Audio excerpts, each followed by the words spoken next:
Unacademy. Let's crack it.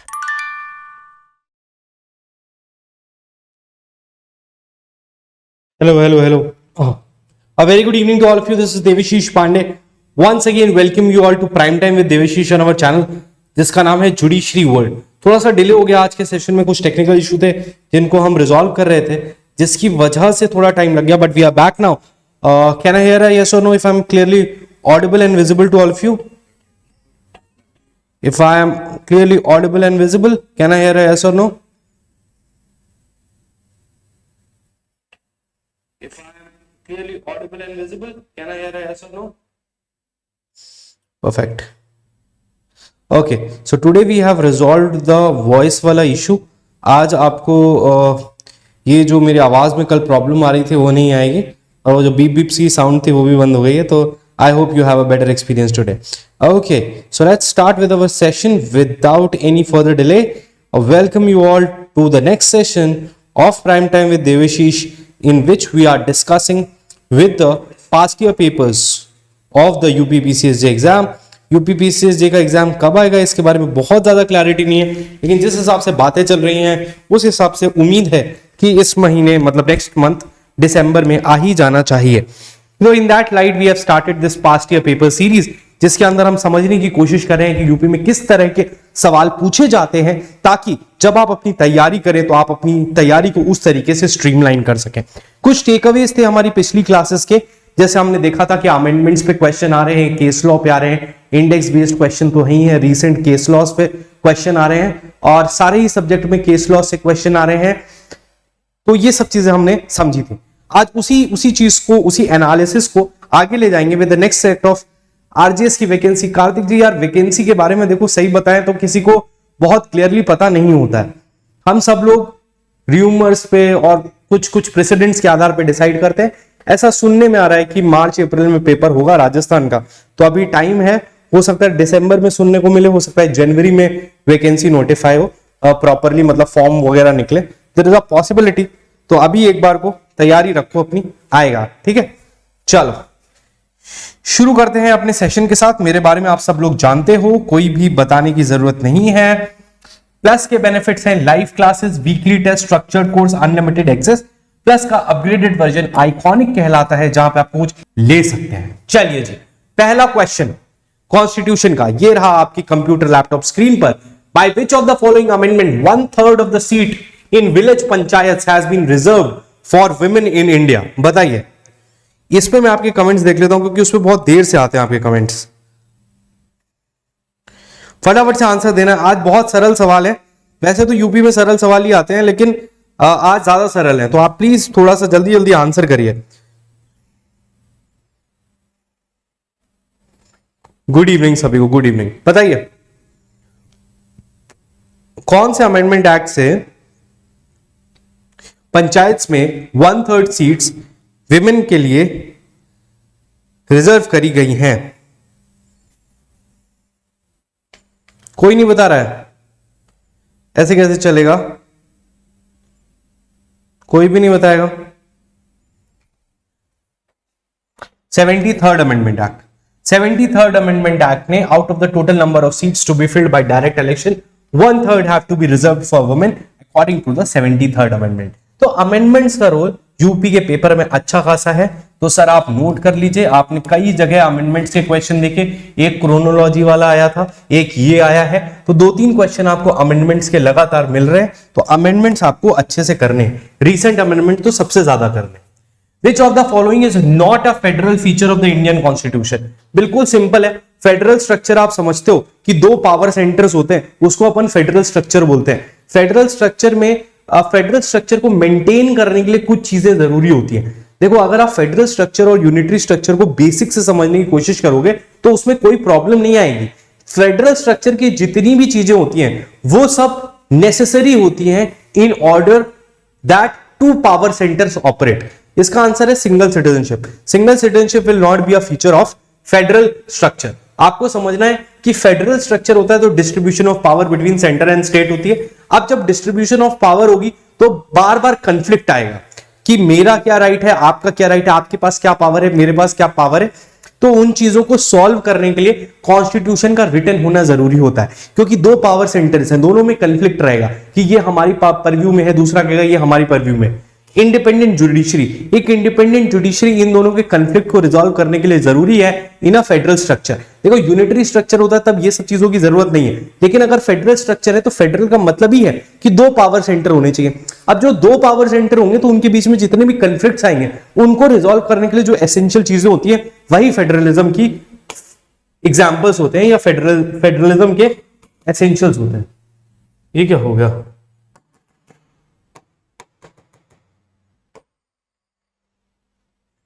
आज पता नहीं क्या हो रहा है, पहले स्टार्ट नहीं हुआ लेक्चर, अब स्टार्ट हो गया तो ये नहीं चल रहा है। मैंने इतनी मुश्किल से वॉइस मॉड्यूलेशन सही किया और वो बीप वगैरह सही किया कि आप लोगों को कोई दिक्कत नहीं आए। अब एक नई दिक्कत शुरू हो गई।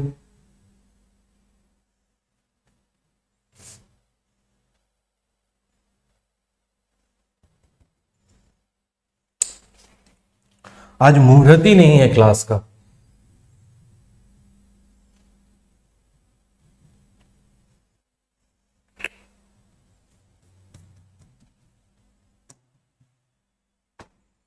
God knows what's happening.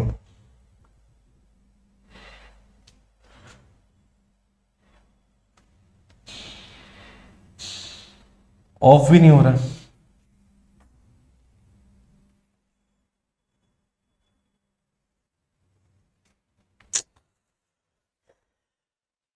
एक मिनट वेट करते हैं, क्या पता अपने आप थोड़ा हीट वीट हो गया है या जो भी हुआ है, लेट्स सी। तो भाई आप लोग तैयारी जारी रखिए। यूपी, राजस्थान, बाकी सबका जो क्या नाम है एग्जाम्स हैं उनके जल्द ही आने की संभावना है, तो अपनी तैयारी पूरी रखिए, तैयारी अच्छे से करिए और एग्जाम्स कभी भी आ जाएंगे उसके लिए चिंता मत करिए कि कब आ रहा है कब नहीं आ रहा है।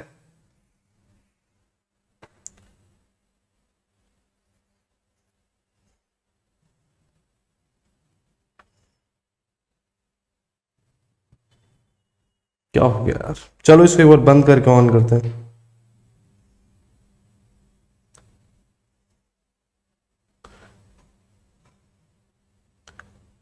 बंद भी नहीं हो रहा है।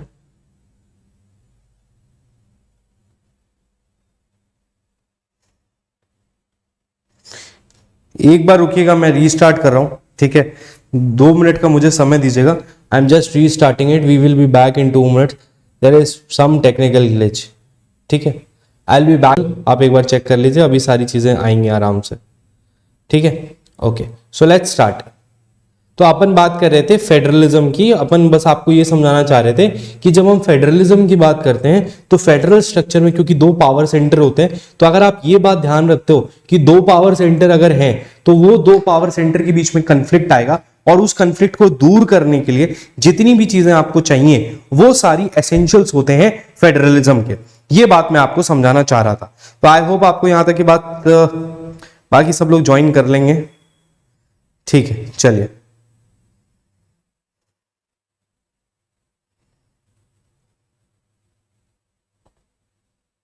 ठीक है। तो आपको ये बात समझ में आ गई। तो देखिए, जैसे division of power, written constitution, supremacy of the constitution. अब सुप्रीमेसी ऑफ द कॉन्स्टिट्यूशन भी इसी से आता है कि अगर दो पावर सेंटर्स हैं, आपने ये बात समझी, तो कोई भी मान नहीं रहा है कि हम सुप्रीम है कि आप सुप्रीम हो, तो इसीलिए कॉन्स्टिट्यूशन को सुप्रीम माना जाता है। By cameral legislation, the rigid federal provision in the constitution, कि कोई भी जो यूनियन है वो उसको स्ट्रिक्टली यूनिटरी ना बना दे, इस तरह का कोई भी दिक्कत ना आए। नेक्स्ट क्वेश्चन है, which of the following is not mentioned in the preamble of the Constitution of India? Social, political, economic और religious justice। कौन सा जस्टिस मेंशन नहीं है?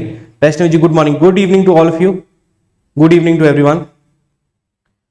बताइए। Yes, right, D is the correct answer. बहुत ही simple है, religious justice.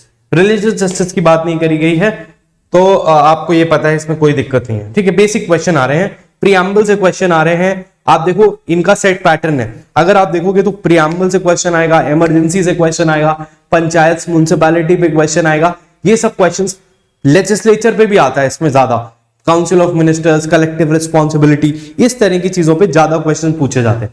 Who among the following acts as the presiding officer of the house without being its member? Who among the following acts as the presiding officer of the house? You know the vice president of India is the ex officio chairman of Rajya Sabha. Ex officio का मतलब होता है by virtue of the office.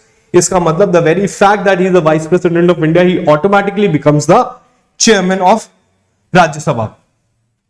ठीक है, executive but the chairman of Rajya Sabha is the part of the parliament, right.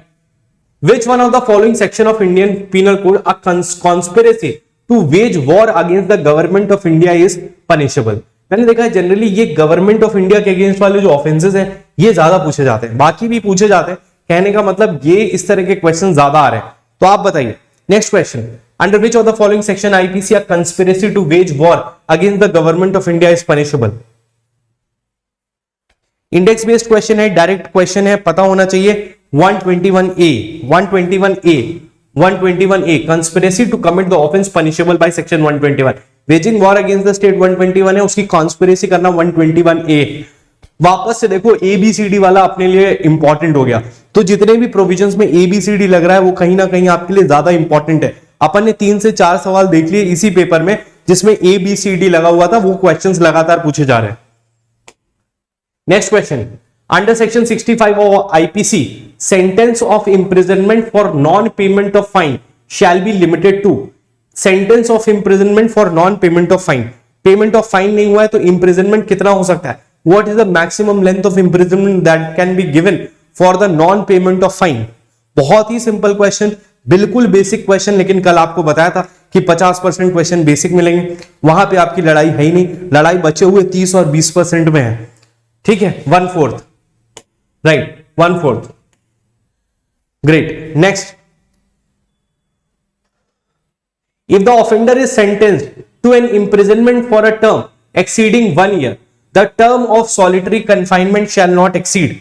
देखो basic questions आ रहे हैं, सारे क्वेश्चंस बेसिक है, फिर भी लोग बोलते हैं यूपी कठिन है। तो आपको ये एक बात तो समझ में शायद आ रही होगी कि सर लॉ का पेपर देख के ये बात समझ में आ रही है कि लॉ में तो मेहनत करनी है, ठीक ठाक मेहनत से भी हो जाएगा, लेकिन इसका ये मतलब है कि शायद सिलेक्शन उसी का होगा जिसकी जीके भी अच्छी है।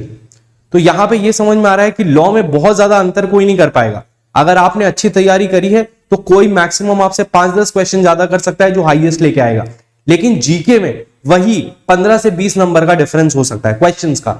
ठीक है, that is what you have to understand कि ये सब कर ले रहे हैं, ये सब कर ले रहे हैं। कौन गलत करेगा इसको? 3 मंथ्स। कौन गलत करेगा बताओ? जो गलत करेगा उसका कोई मतलब ही नहीं है। आपको पता है लेस देन 6 मंथ्स होगा तो सॉलिटरी कन्फाइनमेंट 1 मंथ का होगा, 6 महीने से 1 साल होगा तो 2 महीने, मोर देन 1 मंथ होगा, मोर देन 1 ईयर होगा तो 3 मंथ्स, तो 3 मंथ्स होगा। ठीक है, यहां पे पूछ रहा है 1 साल से ज्यादा है तो 3 months is the correct answer. Next question, section 511 does not apply in the cases of. किस केस में 511 नहीं लगता है? देखो 511 आईपीसी का एक रेजिड्यूरी प्रोविजन है, वो जो कहता है कि किसी भी ऑफेंस का अटेम्प्ट अगर कहीं कोड में स्पेसिफिकली प्रिस्क्राइब्ड नहीं है तो आप 511 में उसको चार्ज कर सकते हो फॉर द अटेम्प्ट। तो बात यहां पे ये है कि इनमें से किसका अटेम्प्ट एक्चुअली में दिया गया है एक्ट में, और ये एक क्वेश्चन है जो लगातार पूछा जा रहा है। देखो 511 कहता है कि अगर किसी भी ऑफेंस का अटेम्प्ट स्पेसिफिकली मेंशन नहीं है आईपीसी में तो आप इसके अंदर जा सकते हो, और बार बार ये क्वेश्चंस पूछे जाते हैं कि किसका अटेम्प्ट नहीं दिया हुआ है। तो ये एक चीज है जो समझने वाली है। इसका करेक्ट आंसर है attempting to waging war against the government of India, क्योंकि प्रोविजन में अगर आप देखते हो तो 121 में वेजिंग वॉर और attempting to wage war, abetted to wage war, such a war must be against the state, कहने का मतलब ये तीनों ही चीजें एक साथ पनिश्ड है 121 में। मतलब उन्होंने बराबर रखा है कि या तो तुम वॉर कर रहे हो या अटेम्प्ट कर रहे हो या उसके लिए अबेट कर रहे हो, तीनों की बराबर सजा है। कहने का मतलब attempt to wage war is already punished under the code, hence 511 will not apply. Hence 511 will not apply. Dealing with the attempt to commit offenses not made punishable by other specific sections. ये बात आपको समझ में आ गई। But here under section 121 आप देखते हो तो देखो यहाँ पे 121, 121A से 2 सवाल आ गए एक ही पेपर में। तो कहने का मतलब इस तरह के प्रोविजंस इंपॉर्टेंट हो जाते हैं आपके लिए कि इससे सवाल आते हैं। A abets B to murder D. B in pursuance to the instigation stabs D. D recovers from the wound. In this case, what is the liability of A? A ने अबेट किया B को कि तुम D का murder कर लो। B ने उस abetment के परसुएशन में, इंस्टिगेशन में स्टैब कर दिया D को। D फिर भी बच गया। बहुत ही बेसिक सवाल है। देखो, irrespective the desired outcome has been achieved or not, the offense for which the person was abetted, he will be liable for the same. A is liable for the abetment of the murder of D. कोई भी doubt नहीं है, ठीक है. Explanation 2 of 108, to constitute the offense of abetment, it is not necessary that the act abetted must be committed. The offense of abetment is complete, notwithstanding that the person fails in doing the act or there is some interruption in the commission of that act. The offense of abetment by instigation depends upon the intention of the person who abets. ठीक है, कोई दिक्कत नहीं है. Next question 338A of the constitution of India provides for. देखो यहां पे identify करो कि कौन से फंडामेंटल राइट से अभी जनरली एक भी क्वेश्चन नहीं आया. इसका ये मतलब नहीं फंडामेंटल राइट से आएगा नहीं. मैं आपको कह रहा हूं कि आप हेड्स देखो कि कौन कौन से हेड से ज्यादा क्वेश्चंस आ रहे हैं. तो म्युनिसिपैलिटी पंचायत से आ रहे हैं, president, vice president, council of minister, इससे रिलेटेड क्वेश्चन ज्यादा आ रहे हैं. और ऐसे ही ये एक कमीशन का आपने देखा था 393 भी आया था कि कहां पे लिखा हुआ है कि constitution will be known as the constitution of India. तो मैं कहना चाह रहा हूं कि लेटर पार्ट से यहां पे ज्यादा क्वेश्चन आए हैं. जरूरी नहीं है कि इस बार आएंगे ही, इस बार हो सकता है फंडामेंटल राइट से आए, लेकिन जो पिछली बातें हैं उनको समझ के चलो कि ये भी चीज आएगी. Right. National commission for scheduled tribes, national commission for scheduled tribes. Right. Parliament has the power to make law on a matter in state list, provided it is in. Parliament state list में law बना सकती है, provided what has to be satisfied. Rajya Sabha जो resolution pass करती है कि parliament state list में law बना सकता है, उसके लिए क्या एसेंशियल होता है? पब्लिक इंटरेस्ट, नेशनल इंटरेस्ट, और both public interest and national interest. तो ये थोड़ा सा ट्रिकी हो सकता है, वैसे ये भी सरल ही है बट थोड़ा सा ट्रिकी हो सकता है. Correct answer is national interest. Correct answer is national interest. Article 249, if Rajya Sabha passes a resolution relating to a matter of national interest with a 2/3 majority, such resolution empowers the parliament to legislate with respect to any matter in state list, then it shall be lawful for the parliament to legislate. Such legislation वो एक part में लग सकता है या पूरे देश में लग सकता है? बताओ. विच बहुत इंपॉर्टेंट है, ये बिल्कुल नया क्वेश्चन है. नया क्वेश्चन का मतलब इधर कुछ सालों में देखा गया है ये क्वेश्चन ज्यादा पूछा जाने वाला है. इसी तरह का एक सिमिलर इसी पैटर्न पे यूपीएपीओ में भी सवाल आया था. इमरजेंसी के केस के पूछ रहे, विच of the following provision of the constitution of India imposes a duty on the centre to ensure that the government of the state is carried on in accordance with the provision of the constitution. बताइए, बहुत महत्वपूर्ण सवाल है ये, बार बार पूछा जा रहा है कि सेंटर को, स्टेट को प्रोटेक्ट करना है किसी एक्सटर्नल अग्रेशन से, या उनका जो फंक्शनिंग है वो प्रॉपरली कॉन्स्टिट्यूशन के आधार पे हो रहा हो. ये ड्यूटी डाली गई है किसके ऊपर? सेंटर के ऊपर. किस प्रोविजन में? 355, article 355. Article 358, the duty of the union to protect. आप ऐसे पढ़ते हो ना 352, 356, 360, तीनों इमरजेंसी. तो 354 की जो पावर है वो 355 से आती है, जो ये बात बोलता है कि यूनियन की ड्यूटी है, the duty of the union to protect every state against external aggression and internal disturbance and to ensure that the government of every state is carried out in accordance with the provisions of the constitution. तो union की duty है कि state को protect करना है इन तीनों चीजों से. अब देखो ये बिल्कुल ही सरल क्वेश्चन आ गया, बिल्कुल ही बच्चों वाला. Under Indian law of contract consensus ad idem means, consensus ad idem, to agree on the same thing in the same sense. ठीक है, कोई बात नहीं, ये बहुत सरल है, इस पे कोई बात करने की जरूरत नहीं है. अब कॉन्ट्रैक्ट, ये इंपॉर्टेंट है, ये मैंने आपको क्लास में भी बताया था. देखो अब फिर से केस लॉ का सवाल आया है. अपन देख रहे हैं बार बार केस लॉ आ रहे हैं, लेकिन सारे इंपॉर्टेंट केस लॉ आ रहे हैं. A contract over telephone becomes complete at the place where the acceptance is heard in which case it was held. जब आप इंस्टेंटेनियस रूल की बात करते हो, जहां पे लोग फोन से बात कर रहे हैं, तुरंत कम्युनिकेशन हो रहा है, प्रपोजल एक्सेप्टेंस हो रहा है, ये पोस्टल रूल नहीं है. ये यहाँ पे पार्टीज प्रेजेंटर्स हैं, इंटरप्रेजेंटर्स हैं. उस केस में क्या होता है, कहां माना जाता है कि एक्सेप्टेंस, कहां माना जाता है formation of contract where the acceptance is heard. In which case it was held? It was held in Bhagwan Das versus Girdhari Lal. Right, Bhagwan Das versus Girdhari Lal. In case of telephone and other modes of instantaneous communication, the contract is said to be made when the communication of acceptance is received by the person who makes the offer, and the place of contract formation is the place where the offerer is present. ठीक है. Next question. Point out the correct item shown below. There may be a contract without consideration if. बिल्कुल ही basic question. Section 25 general rule क्या है? An agreement without consideration is void, but there are certain exceptional circumstances when an agreement without consideration is valid and enforceable in a court of law. The essentials are the agreement should be in writing and registered, the agreement are between the near relatives, the agreement made due to natural love and affection. All the above is the correct answer. All the above is the correct answer. बहुत basic questions आ रहे हैं, लेकिन वही कि इन basic questions में अपने को खोना नहीं है. अपने को ये नहीं सोचना है कि अपना एग्जाम निकल गया. We have to fight till the last question like this. A theory of justice is the work of. बहुत ही फेमस जस्टिस का प्रिंसिपल दिया था. किसने दिया था? बताइए किसने दिया था? Yes, a theory of justice is given by John Rawls. John Rawls की एक थ्योरी ऑफ जस्टिस थी. देखो दो थ्योरी थी. एक थी यूटिलिटेरियन थ्योरी, जिसके काउंटर में इन्होंने एक थ्योरी दी थी जिसको आप थ्योरी ऑफ जस्टिस बोलते हो. यहां पे लिखा हुआ है, ये डिस्ट्रीब्यूटिव जस्टिस की बात करते थे. एक थ्योरी होती है यूटिलिटेरियनिज्म और एक होती है डिस्ट्रीब्यूटिव जस्टिस. देखो यूटिलिटेरियनिज्म का क्या मतलब होता है? आपने बचपन में भी एग्जाम्पल पढ़ा होगा कि एक ट्रक ड्राइवर है, वो जा रहा है और उसका ब्रेक फेल हो गया है.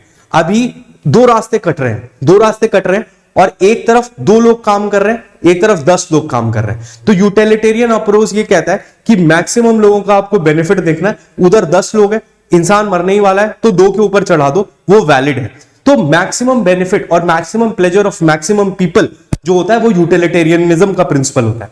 यहां पे रॉल्स ने जब जस्टिस की बात करी थी, हालांकि रॉल्स को पढ़ना अपने आप में 10 क्लास से भी ज्यादा का है, Rawls on justice, but Rawls की थ्योरी ऑफ जस्टिस एक अलग तरीके की थी.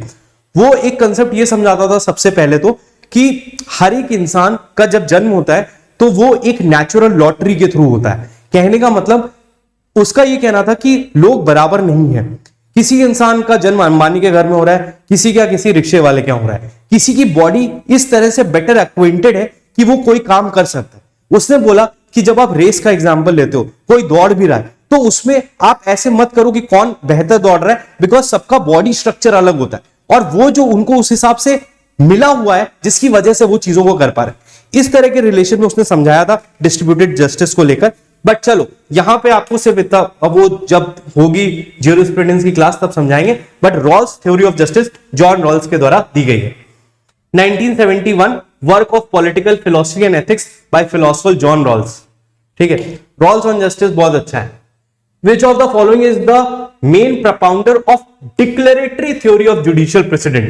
Declaratory theory of judicial precedent. देखो declaratory theory क्या है मैं आपको पहले समझा देता हूं, फिर आप क्वेश्चन अटेम्प्ट करिएगा. Declaratory theory of judicial precedent कुछ नहीं है. यहां पे जो फिलोसफर है वो ये कहना चाहता है कि जब हम जुडिशियल प्रेसिडेंट्स की बात करते हैं तो हम जनरली बोलते हैं कि ये जज मेड लॉ है. एक टर्म होता है जज मेड लॉ, कि भाई प्रेसिडेंट्स जो होते हैं वो भी लॉ हैं जो जज साहब ने बनाए हैं. पहले ये पर्सपेक्टिव चलता था कि जो प्रेसिडेंट्स हैं दैट आर जज मेड लॉ, मतलब जज has made a new law. For example जैसे 377 को या एडल्ट्री को डिक्रिमिनलाइज किया गया, तो आप बोल सकते हो कि ये जज मेड लॉ. लेजिस्लेशन ने एक लॉ बनाया था, उसको ओवर रूल करके कोर्ट ने एक लॉ प्रेजेंट किया जो कि अब फॉलो होगा, तो दैट इज अ जज मेड लॉ. लेकिन ये जो थ्योरी थी declaratory theory of judicial president, इसमें समझाया गया था इसका उल्टा. उन्होंने कहा जज कभी लॉ नहीं बनाते हैं, वो सिर्फ लॉ को इंटरप्रेट कर रहे हैं जो पहले से एग्जिस्ट कर रहा था. तो they have not actually given a new law, but they have just declared the existing law and that law was already in existence. That law was already in existence, बस उन्होंने आपको डिक्लेयर किया है, ना कि उन्होंने नया लॉ बनाया है. That is what was explained in this case. बताइए, this was given by Blackstone. This was given by Blackstone. The declaratory theory of law is quite simple, that the judges do not make or create the law. They merely declare what the law is and what it always been. It has always been.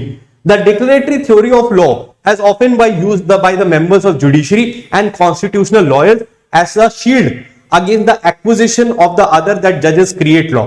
Basically judicial activism की जब बात होती है, judicial activism की जब बात होती है, जब हम ये बोलते हैं, देखो सिंपल सेटअप है, ये प्रॉब्लम आ कहां से रही समझना। सिंपल सेटअप है, जब हम इंडियन गवर्नेंस की बात करते हैं तो हमारे तीन पिलर्स हैं, एक है आपका लेजिस्लेचर, एक है एग्जीक्यूटिव, एक है जुडिशरी। लेजिस्लेचर का काम है लेजिस्लेट करना, एग्जीक्यूटिव का काम है उसका इन्फोर्समेंट, और जुडिशरी का काम है उसका इंटरप्रिटेशन। लेकिन कई बार जब जुडिशरी इंटरप्रिटेशन कर रही होती है तो वो लेजिस्लेचर का काम करने लगती है। तो वहां पे जब आप सेपरेशन ऑफ पावर पढ़ते हैं और बाकी चीजों को पढ़ते हैं तो वहां पे ये समझाया जाता है कि सर जुडिशरी का काम इंटरप्रिटेशन का है, लेकिन कई बार ऐसा डेडलॉक आ जाता है जब लेजिस्लेचर किसी पॉइंट पे लॉ नहीं बना रहा है किसी भी रीजन की वजह से, और उसके बाद इनजस्टिस हो रहा है, तो जुडिशरी को इंटरवीन करना पड़ता है और लॉ को सही तरीके से देना पड़ता है। अब ये जो काम है जुडिशरी का, अब आप इसको क्या मानोगे? क्वेश्चन ये है कि जज ने लॉ बनाया या जज ने सिर्फ लॉ डिक्लेयर किया। तो जब आप डिक्लेरेटरी थ्योरी की बात करते हो ऑफ जुडिशियल प्रेसिडेंट, तो आप उस इंस्टीट्यूशन को प्रोटेक्ट करते हो और ये बोलते हो कि ये जज साहब ने कोई लॉ नहीं बनाया, ये लॉ ऐसा ही था, ये एज इट इज था, बस उन्होंने डिक्लेयर किया। तो कहने के तरीके डिफरेंट हैं when it comes to jurisprudence. तो ये याद हो गया, तो अभी आपको रूल्स ऑन जस्टिस याद हो गया, और दूसरा ये याद हो गया declaratory theory. Who defined jurisprudence as the knowledge of things divine and human, the science of right and wrong. देखो अब यहां पे कई सारे स्टेटमेंट्स आ रहे हैं, ठीक है, और यूपी मैंने आपको क्या बोला था कि ज्यूरिस्प्रूडेंस अगर आपको करनी है तो ज्यूरिस्प्रूडेंस का एक तरीका है, वैसे तो हम लोग लेके आएंगे डिटेल्ड कोर्स ज्यूरिस्प्रूडेंस पे भी, लेकिन अभी मैं आपको क्या समझाना चाहता हूं, अगर आपको करना ही है तो आप एक बार बेसिक फ्रेमवर्क ज्यूरिस्प्रूडेंस का समझ लीजिए कि सर हिस्टोरिकल स्कूल क्या कह रहा है, सोशियोलॉजिकल स्कूल क्या कह रहा है, बेसिक चीजें आप समझ लीजिए क्या हुआ है, कब कौन से फिलोसफर आए और उन्होंने मेन क्या बात बोली, बस इतना समझ लीजिए। और उसके बाद यूपी के जितने भी पास्ट ईयर के पेपर्स हैं उसके सारे ज्यूरिस्प्रूडेंस के क्वेश्चन लगा लीजिए, आपका पेपर में 70-80% ऐसे ही सही हो जाएगा, ठीक है, अगर पेपर बिल्कुल ही आउट ऑफ कंटेक्स्ट नहीं आया तो। Right, Ulpian, right. अब ये स्टेटमेंट है, रोमन ज्यूरिस्ट है, तो अब ये सीधा सीधा आपको याद करना पड़ेगा। हालांकि जब थोड़ी थ्योरी आप समझने लगोगे तो आपको समझ में आएगा। बताइए, according to Duguit the division of labour is the most important factor of social coherence. He named the theory as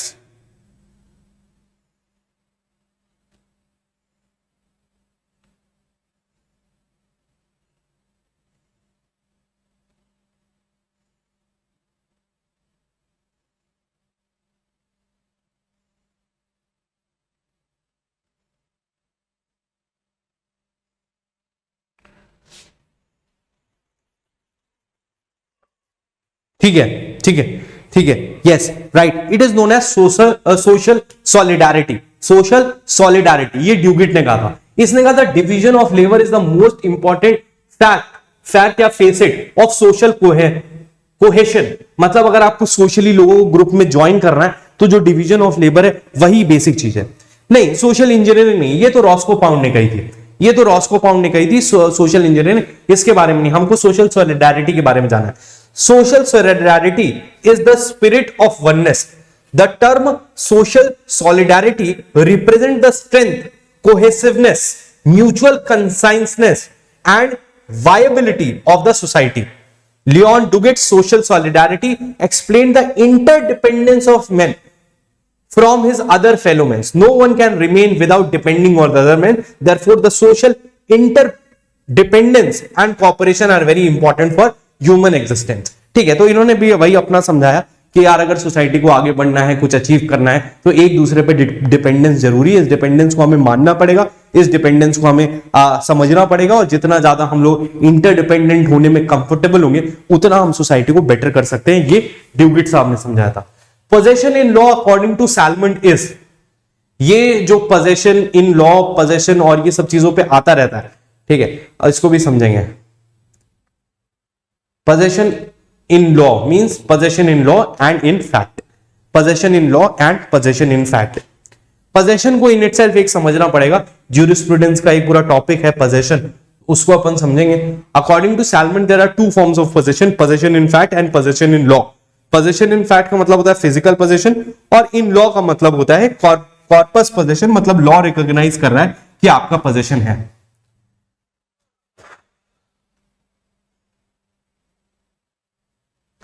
a state is admitted to the membership of the united nation by, अगर किसी state को basically कोई भी peace loving country है और वो United nation का member बनना चाहता है तो वो बन सकता है, बट उसको एडमिट करने के लिए क्या प्रोसीजरल फॉर्मेलिटी या किसकी जरूरत होगी, दैट इज द क्वेश्चन.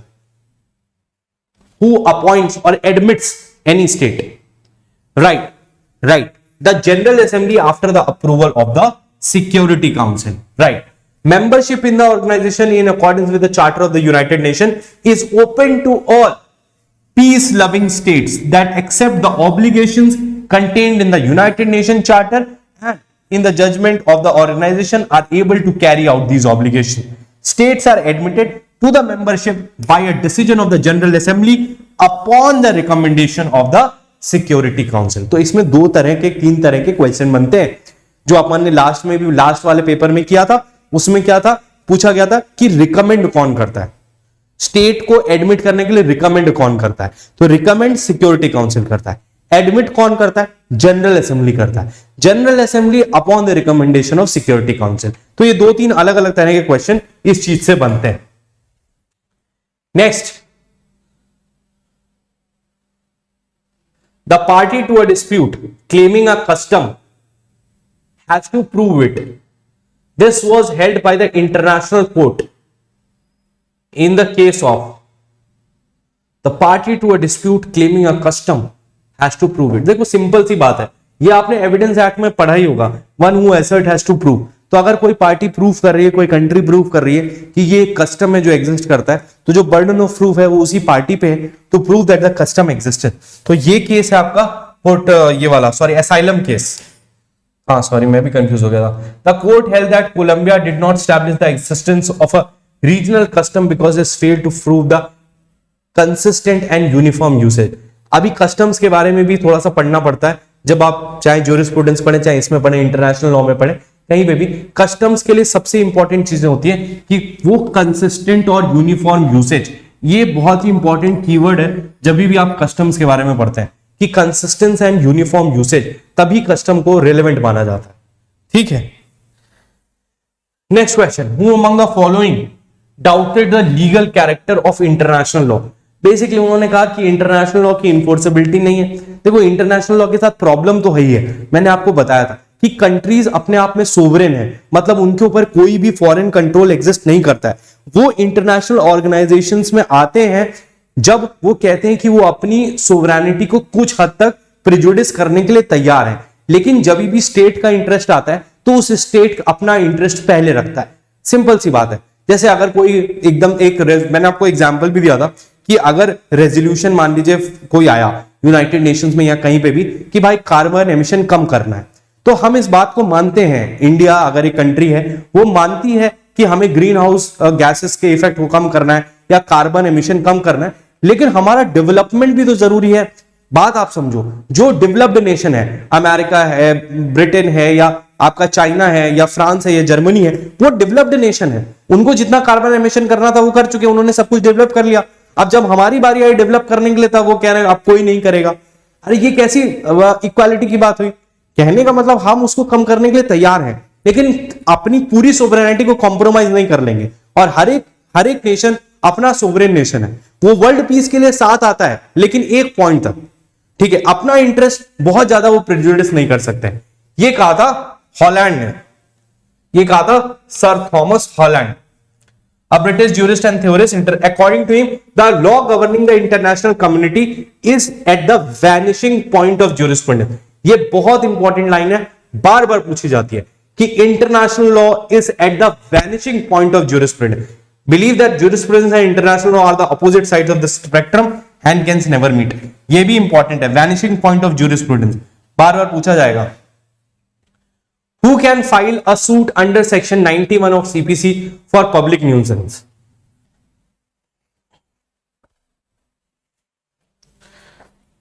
बताइए.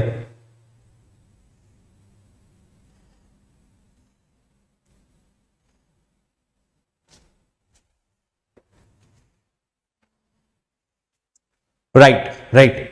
एवरीबडी नोज दैट, कोई प्रॉब्लम नहीं है, एडवोकेट जनरल. ठीक है. 2 or more people with the leave of the court और any private person who has sustained special damage. 3 तरह के लोग 91 में सूट कर सकते हैं, पता है आपको। Prison as defined under order 16A of CPC includes. अब देखो इन्होंने ऑर्डर 16A से सवाल पूछा, लेकिन बिल्कुल ही बेसिक सवाल पूछा, बहुत ज्यादा इंटीग्रिटीज पे नहीं गए। तो आपको ये समझना है कि आपको सारे ऑर्डर्स पढ़ने, किसी भी ऑर्डर से कुछ भी आ सकता है, लेकिन काम चल जाएगा अगर लेस इंपॉर्टेंट ऑर्डर्स में आप सिर्फ मेन मेन चीजें पढ़ रहे हो। ठीक है, अब इस क्वेश्चन का आंसर अगर आपने नहीं भी पढ़ा है तो भी आप आराम से सही से दे सकते हो। Any place which has been declared by the government by the general special order to be subsidiary jail, any reformatory, hostel institution or institution of like nature, both A and B। ठीक है, ठीक है, पढ़ा होगा तब तो दे ही सकते हो, नहीं भी पढ़ा होगा तो। ये सवाल हम कर चुके हैं और आज इस सवाल को कोई गलत नहीं करेगा। बताओ, in case of breach of terms on which injunction was granted under CPC, the court में पास एन ऑर्डर ऑफ।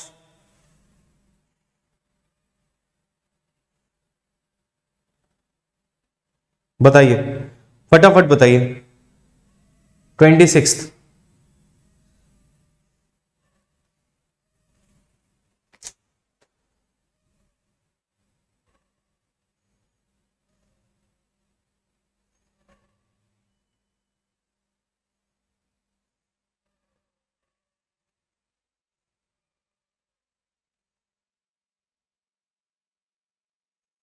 बेटा मैंने आप लोगों को इतनी बार समझाया है कि अगर इंजंक्शन का ब्रीच हो रहा है तो प्रॉपर्टी का अटैचमेंट हो सकता है, उसकी सेल नहीं हो सकती है। अटैचमेंट हो सकता है लेकिन उसकी सेल नहीं हो सकती है। अटैचमेंट हो सकता है और डिटेंशन इन सिविल प्रिजन हो सकता है। अगर आप देखोगे तो क्या कहता है, may order the property of the person of such disobedience to be attached. देखो अटैचमेंट और सेल में फर्क है मेरे प्यारे बच्चों, समझो अटैचमेंट और सेल में फर्क है। अटैच मतलब प्रॉपर्टी अटैच कर ली गई, आप बेच नहीं सकते, शो कॉज नोटिस दिया, आपको बुलाया गया।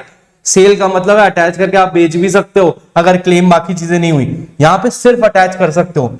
And may also order such person to be detained in civil prison for a term not exceeding 3 months unless in meantime the court directs his release. तो यहां पे सेल वर्ड नहीं use है, और जब सेल वर्ड नहीं use है तभी ये क्वेश्चन बनता है और तभी सब लोग इसको गलत करते हैं। तो अटैचमेंट एंड सेल नहीं मारना है, यहां पे attachment of the property and arrest and detention in civil prison. तो attachment of property and detention in civil prison ये भी सही है, और arrest and detention in civil prison ये भी सही है। ठीक है, तो इसका करेक्ट आंसर होना चाहिए, यहां पे होना चाहिए B and C. Printing error है तो डी सही होगा। ठीक है, in which of the following case the Supreme Court held that section 125 of CRPC was applicable to all irrespective of their religion। ये एक सेकुलर लॉ है, ये सारे रिलीजन्स पे अप्लाई होगा, ये सेकुलर लॉ है, ये प्रिवेल करेगा। ये किस केस में कहा गया था?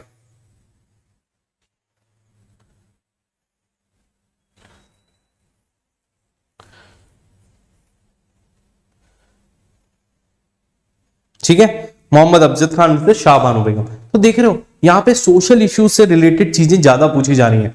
कॉन्स्टिट्यूशन में भी मतलब एक स्पिरिट समझने की कोशिश करो यूपी के एग्जाम की, ये किस तरह के म्युनिसिपैलिटी के बारे में पूछ रहे हैं, फ्री लीगल एड के बारे में पूछा, राइट टू एजुकेशन के बारे में पूछा, इमरजेंसी प्रोविजन। और मतलब मेरा कहने का मतलब है कि आप थोड़ा सा समझिए ये किस तरफ जा रहे हैं, तो आप जब पढ़ोगे तो आपको थोड़ा सा बेहतर रहेगा।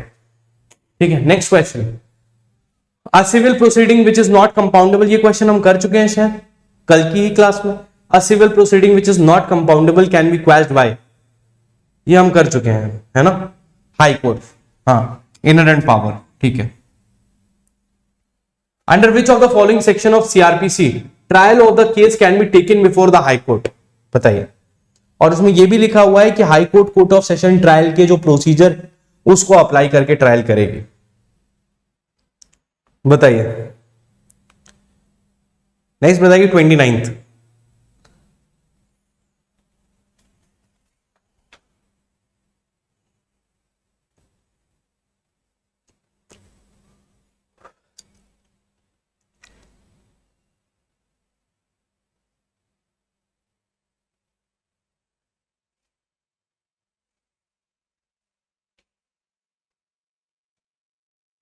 कोई नहीं बता रहा है, बताइए भाई फटाफट से।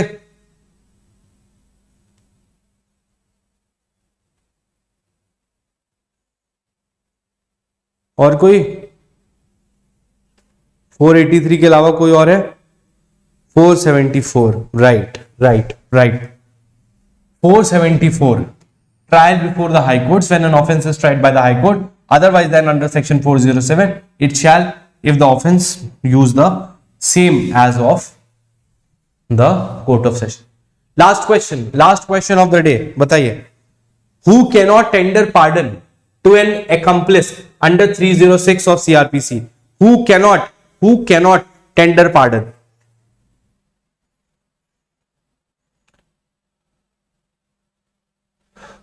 बताइए।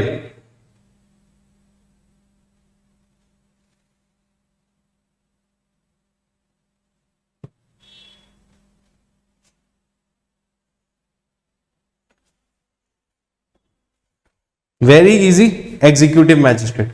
एग्जीक्यूटिव मैजिस्ट्रेट के अलावा तीनों होते हैं। तो देखो इसमें तो सरल था, एग्जीक्यूटिव मैजिस्ट्रेट देख के आपको समझ में आ गया होगा वो पार्डन नहीं कर सकता है। लेकिन ये बात याद रखना, judicial magistrate first class inquiring into or trying into the offence is also empowered to pardon. ठीक है, चलिए जी। So that's all for the day guys, I hope this was helpful. आप लोग वीडियो को लाइक वाइक नहीं कर रहे हो यार, शेयर नहीं कर रहे हो, कमेंट नहीं कर रहे हो, ऐसे कैसे चलेगा? अगर ये सब नहीं करोगे तो फिर सर का मन नहीं होगा, सर को लगेगा हेल्पफुल नहीं है। अगर हेल्पफुल नहीं है तो उसको बंद करना ही सही रहेगा। तो प्रमोट करो, वीडियो में व्यूज आएंगे तभी हम आगे और सेशंस कर पाएंगे। ठीक है, आई होप आप लोग को थोड़ा अंडरस्टैंडिंग मिल रहा होगा, थोड़ा सा यूपी के एग्जाम के प्रति जो डर था वो खत्म हो रहा होगा और आप एकस्टम्ड हो रहे होगे। कोशिश करते हैं कुछ जीके से रिलेटेड भी लेके आते हैं आपके लिए जल्द ही, देखते हैं एक बार, और करेंगे ज्यूरिस्प्रूडेंस, इंटरनेशनल ऑर्गेनाइजेशन और जीके, ये तीनों ही हमारे एक रोड मैप में है, तो we will do that definitely. ठीक है, आभार सर, ओके चलो, thank you so much everyone, thank you so much for your time, it was really nice having all. A very good evening to all of you. This is Devashish Pandey. Once again, welcome you all to Prime Time with Devashish on our channel जिसका नाम है judiciary world. फटाफट से take check कर लें। Actually वो मुझे लगता है कि थोड़ा सा डिले हो गया था, इससे स्टार्ट नहीं हो पाया था session. Am I clearly audible and visible now?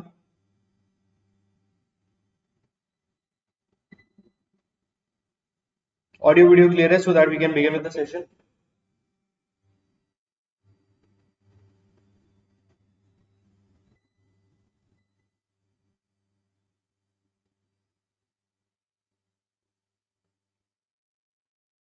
Okay, चलिए जी शुरू करते हैं। आज वापस से एक सेशन लेके आए हैं आपके लिए। यूपीपीसीएसजे के पास्ट ईयर पेपर सॉल्विंग में अपन ने 2 सेशंस किए थे उसके लिए, and today we are back with the third session. बीच में 2-3 दिन का गैप हो गया था, मैंने बताया था मैं अवेलेबल नहीं था, बट चलिए great. So now let's start with the session. फटाफट से शुरू करते हैं। बहुत सारे नए क्वेश्चंस लेके आए हैं वो अंडरस्टैंडिंग के साथ, जो आपकी मदद करेंगे यूपीपीसीएसजे को एग्जाम के को क्रैक करने के लिए। ओके ग्रेट, चलिए शुरू करते हैं। Okay, so first of all my name is Devashish Pandey. थोड़ा सा डिले हो गया, एक्चुअली एक सेशन और चल रहा था, तो उसके पीछे हम ये समझें किस तरह के क्वेश्चंस आ रहे हैं, क्या माइंडसेट है, और अगर इन क्वेश्चंस में से कोई क्वेश्चन रिपीट होता है तो उसको हम सही कर लें। सर वॉइस डबिंग हो रही है? हिंदी मीडियम के लिए नहीं है, मतलब मैं पढ़ाता हिंदी में हूं।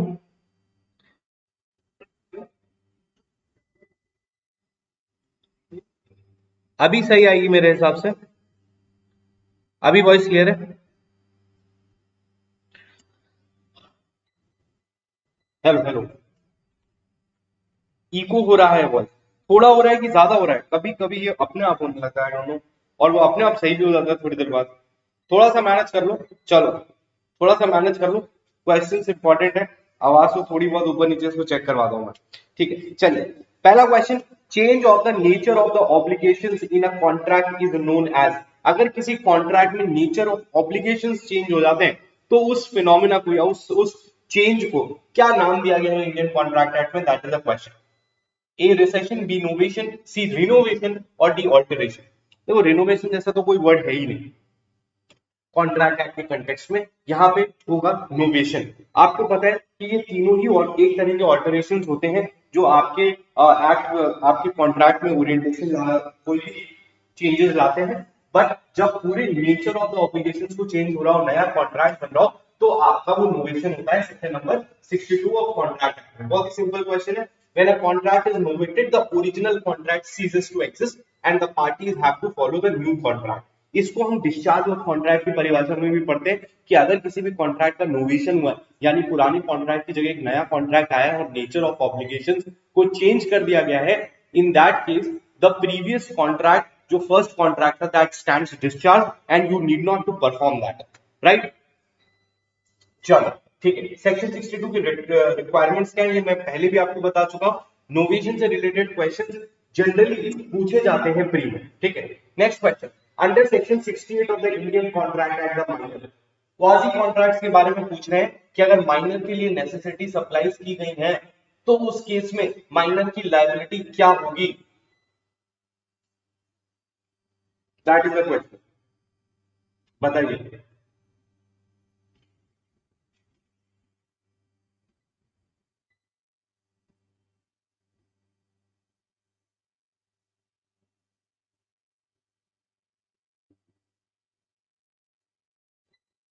फटाफट बताइए।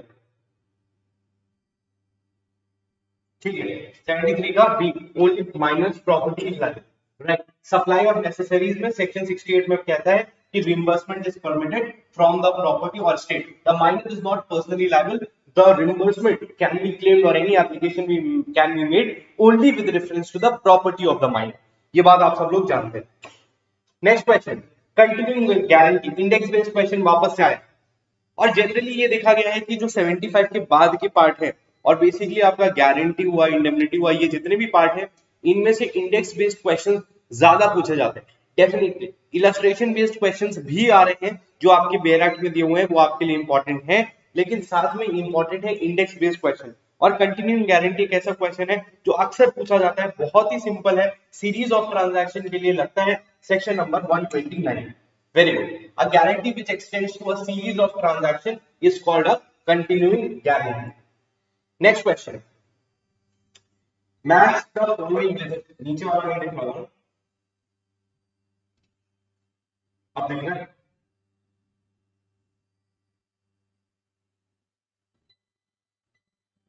Match the following list.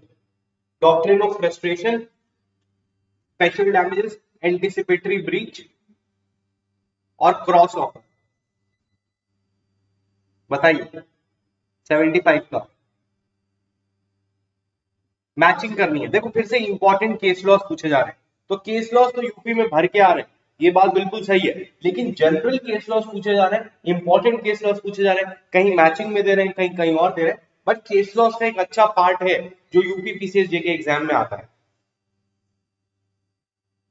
बताइए फटाफट से। Doctrine of frustration, special damages, देखो दो तीन तो तुम्हें पता ही है हमेशा से। स्पेशल डैमेज का हेनली वर्सेस बैक्सटेंडेल, ये तो सबको बचपन से पता होता है। क्रॉस ऑफर का टिन वर्सेस हॉफमैन भी पता होता है। एंटीसिपेटरी ब्रीच ऑफ कॉन्ट्रैक्ट का Hochster versus de la Tour होता है, और टेलर वर्सेस कैटल, ठीक है। Doctrine of frustration, Taylor versus Caldwell, special damages, Hadley versus Baxendale, anticipatory breach of contract. अब आपको ये हॉस्टल वर्सेस डी लटूर का केस याद रखना है, नाम याद रखना है, टिन वर्सेस हॉफमैन, सिंगल वाला ही। An agreement of wager is specifically declared agreement होता है कि वेजर का अग्रीमेंट क्या होगा। बहुत ही सिंपल क्वेश्चन, इससे ज्यादा बचकाना क्वेश्चन आ नहीं सकता, लेकिन ये आपका आता है। देखो यहीं पे मैंने आपको कई बार ये बात समझाई है और मैं उसको फिर से रिपीट करूंगा कि जब आप पेपर देने यूपी का बैठते हो तो ऐसा होता है कि बहुत सारे क्वेश्चंस जो होते हैं वो बहुत सरल होते हैं, और उनको देने के बाद आपको अचानक से in the mid of the paper लगने लगता है कि आपका एग्जाम तो निकल ही गया है, और वहां पे आप हल्का सा ओवर कॉन्फिडेंट हो जाते हो और उस चक्कर में आपका एग्जाम रुक जाता है। तो मैं आप लोगों को कहना चाहता हूं कि इस तरह के क्वेश्चंस पेपर में आएंगे जो आपको फील कराएंगे कि ये तो बहुत ही आसान है, अब तो मुझे कुछ करने की जरूरत नहीं, लेकिन आपको उस समय ये सोचना है कि ये सब कोई सही कर रहा है, ठीक है। जिसने भी फॉर्म भरा है उसका ये क्वेश्चन सही है, या जो भी पेपर देने आया उसका ये क्वेश्चन सही है, तो ये क्वेश्चन आपने सही करके बहुत बड़ा काम नहीं किया है। आपको अगर एग्जाम क्रैक करना है तो कुछ ऐसे क्वेश्चंस भी सही करने हैं जो शायद कोई नहीं सही कर पाए। तो उस बात को थोड़ा सा पेशेंस रखना है। Agreement by way of wager is void, आपको ये बिल्कुल भी पता है, सेक्शन नंबर 30 में दिया हुआ है, कोई दिक्कत नहीं। अच्छा, यहाँ पे एक और चीज आती है, जब आप वेजरिंग की बात करते हो तो वेजरिंग अग्रीमेंट्स होते हैं वो वॉइड होते हैं, इलीगल नहीं होते हैं। ठीक है, वॉइड का मतलब ये होता है कि अगर उसमें किसी का भी ब्रीच हुआ या किसी भी पार्टी ने अपने कॉन्ट्रैक्चुअल ऑब्लिगेशंस को फुलफिल नहीं किया तो आप कोर्ट ऑफ लॉ में रिड्रेसल के लिए नहीं जा सकते। That is what is meant by the agreement, मतलब that is meant by void. In which of the following sections the Indian Contract Act embodies the rule of Clayton's case या Clayton's rule relating to apportionment of payment? अगर कोई debtor creditor को, जिसके पास multiple dates हैं, कोई एक date देता है और ये बात बोल के देता है कि सर इस डेट को सेटिस्फाई करने के लिए मैं ये पेमेंट कर रहा हूँ, तो ये ड्यूटी है क्रेडिटर की कि वो उसी डेट को सेटिस्फाई करने के लिए उस पेमेंट को अप्रोप्रिएट करें। ये बात कहाँ लिखी हुई है बताइए, बताइए आगे कमेंट बहुत धीरे धीरे आ रहे हैं।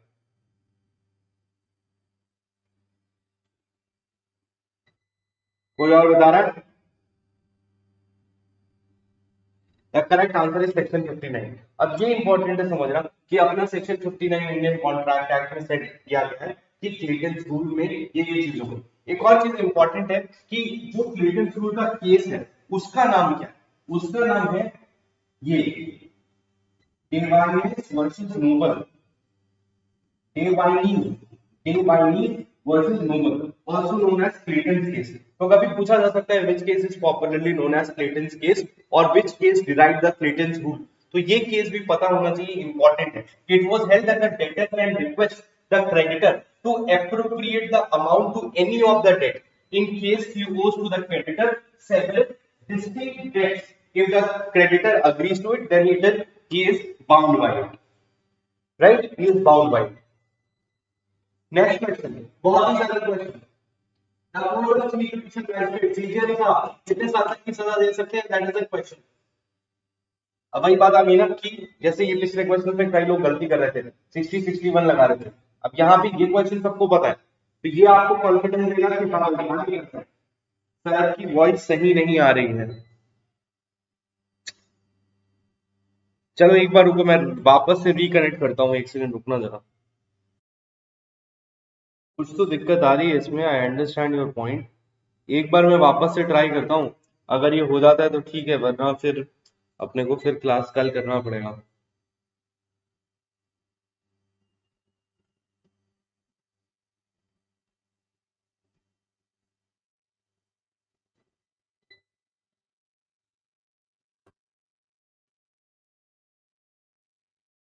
आप लोग एक बार बताइएगा कि हाँ मैं समझ रहा हूँ सही नहीं आ रही है।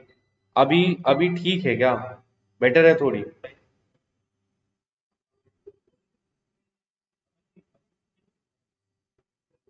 नहीं, ये एक्चुअली कर तो रहा ही है।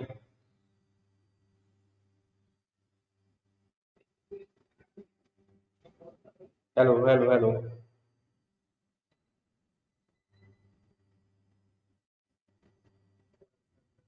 वो और होगा मुझे लगता है पास से। चलो ठीक है, चलिए आगे बढ़ते हैं, नो प्रॉब्लम।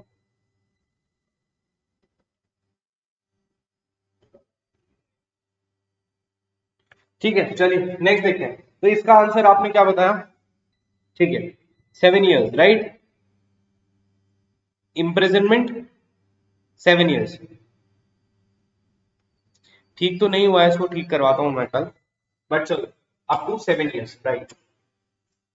सेक्शन 29 में दिया हुआ है that the court of chief judicial magistrate may pass any sentence authorised by law except a sentence of death और imprisonment for life or imprisoned for a term exceeding 7 years। हाँ, मतलब 7 साल से कम तक वो दे सकते। Which of the following is not correctly matched? देखो कुछ बेसिक सिंपल भी आ रहे हैं।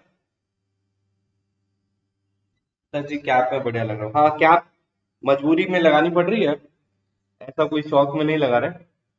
ठीक है, चलिए बताइए।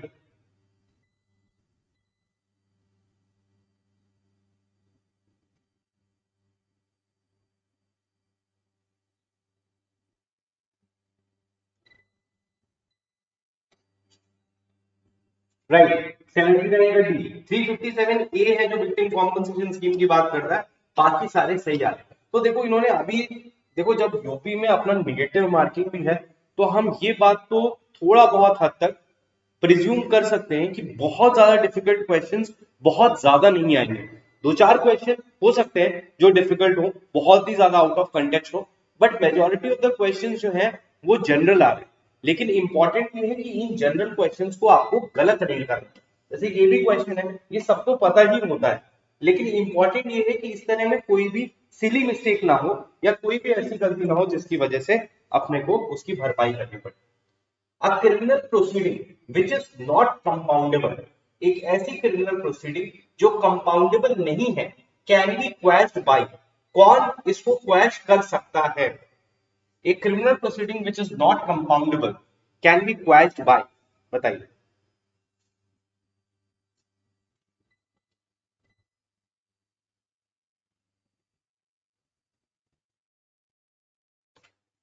Yes, under the inherent powers of the High Court, 482, High Court can quash 482, right?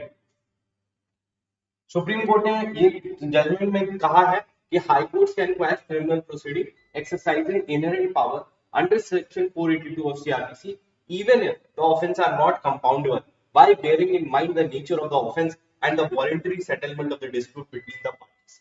तो अगर ऐसा कोई ऑफेंस है जो कंपाउंडेबल नहीं है 420 में, लेकिन उसके बाद भी सॉरी 320 में, सॉरी, उसके बाद भी अगर कोर्ट को लगता है कि नेचर ऑफ द ऑफेंस और कॉम्प्रोमाइज बिल्कुल बोनाफाइड है, इन सब ग्राउंड्स के आधार पर 482 की पावर यूज करके आप किसी भी क्रिमिनल प्रोसीडिंग्स को क्वैश कर सकते हैं। लेकिन ये एक ऐसी रेमेडी है जो कभी कभी ली जा सकती है, not as a matter of routine. Next question, when an accused person has pleaded guilty and has been convicted on such plea, there shall be no appeal. A person who deliberately pleads guilty cannot be aggrieved by being convicted. बताइए।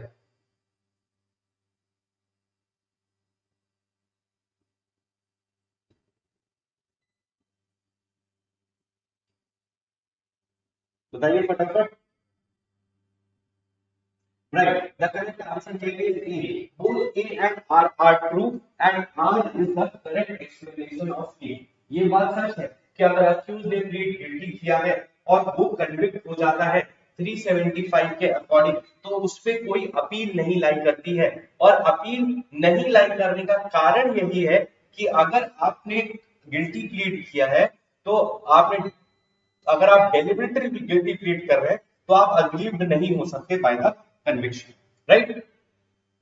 Appeal does not lie when the accused pleads guilty and has been convicted on such plea if the conviction is by the High Court, but if the conviction is by the Court of Session or Magistrate first or second class, then the appeal lies with regard to extent or legality of the sentence. ये बहुत important चीज है, इसको ध्यान से समझिएगा, याद रखिएगा, किसी और क्वेश्चन में आपसे पूछी जा सकती है।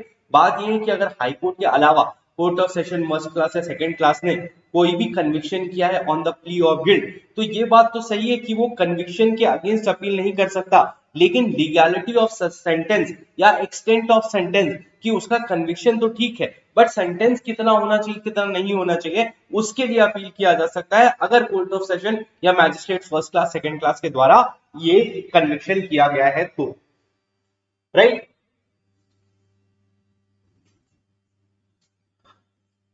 With reference to charge, which of the following statement is and are correct?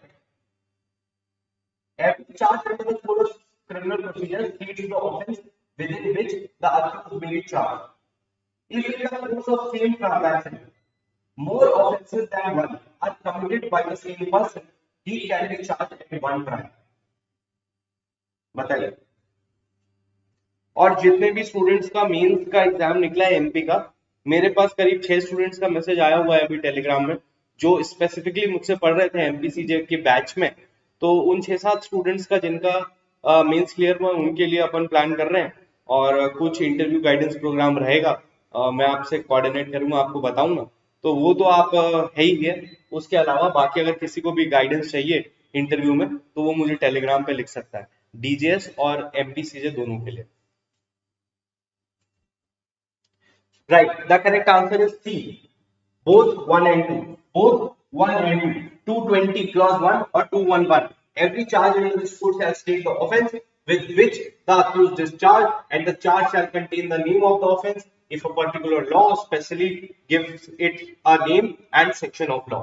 कहने का मतलब अगर कोई मान लो, देखो चार्ज वार्ज का मतलब ही यही होता है कि चार्ज पूरा लिखा जाएगा, डिटेल्ड में पढ़ के सुनाया जाएगा। नेचुरल जस्टिस के प्रिंसिपल है। मान लीजिए कोई एक बहुत कुख्यात अपराधी है जिसने 50 मर्डर किए हुए हैं, अब उसका ट्रायल हो रहा है, मर्डर भी किया उसने, रॉबरी भी किया है, डकैती भी किया है, सब कुछ किया है, अब उसका ट्रायल हो रहा है। अब उसको पता ही नहीं कि उसके कौन से ऑफेंस का ट्रायल हो रहा है, तो इंपॉर्टेंट है कि भैया उसको समझाओ तो कि तुमने ये जो एग्जैक्ट काम किया था इसके लिए सजा दी जा रही है, ठीक है ना। जैसे लड़ाई हो जाती है ना, वो कहते हैं कि क्यों नाराज हो ये तो बता दो, वही बात है कि क्यों प्रोसिक्यूट कर रहे हो किसी को वो तो बता दो। That is the idea of charge. तो चार्ज में सारी चीजें होनी चाहिए। Next, in case of a continuing offence after period of limitation, जब ये कंटिन्यूइंग ऑफेंस होता है तो उसमें limitation period, fresh limitation period कब स्टार्ट होता है? From the date of offense, on the first day on which such offense comes to the knowledge of any police officer, on the first day which the identity of the offender is known to the person aggrieved by the offense, and every moment of time during which the offense continues. The correct answer here is D. Moment of time. 472 इसकी बात करता है continuing offence में limitation की। तो हर बार every moment when that offence is continuing a new period of limitation starts.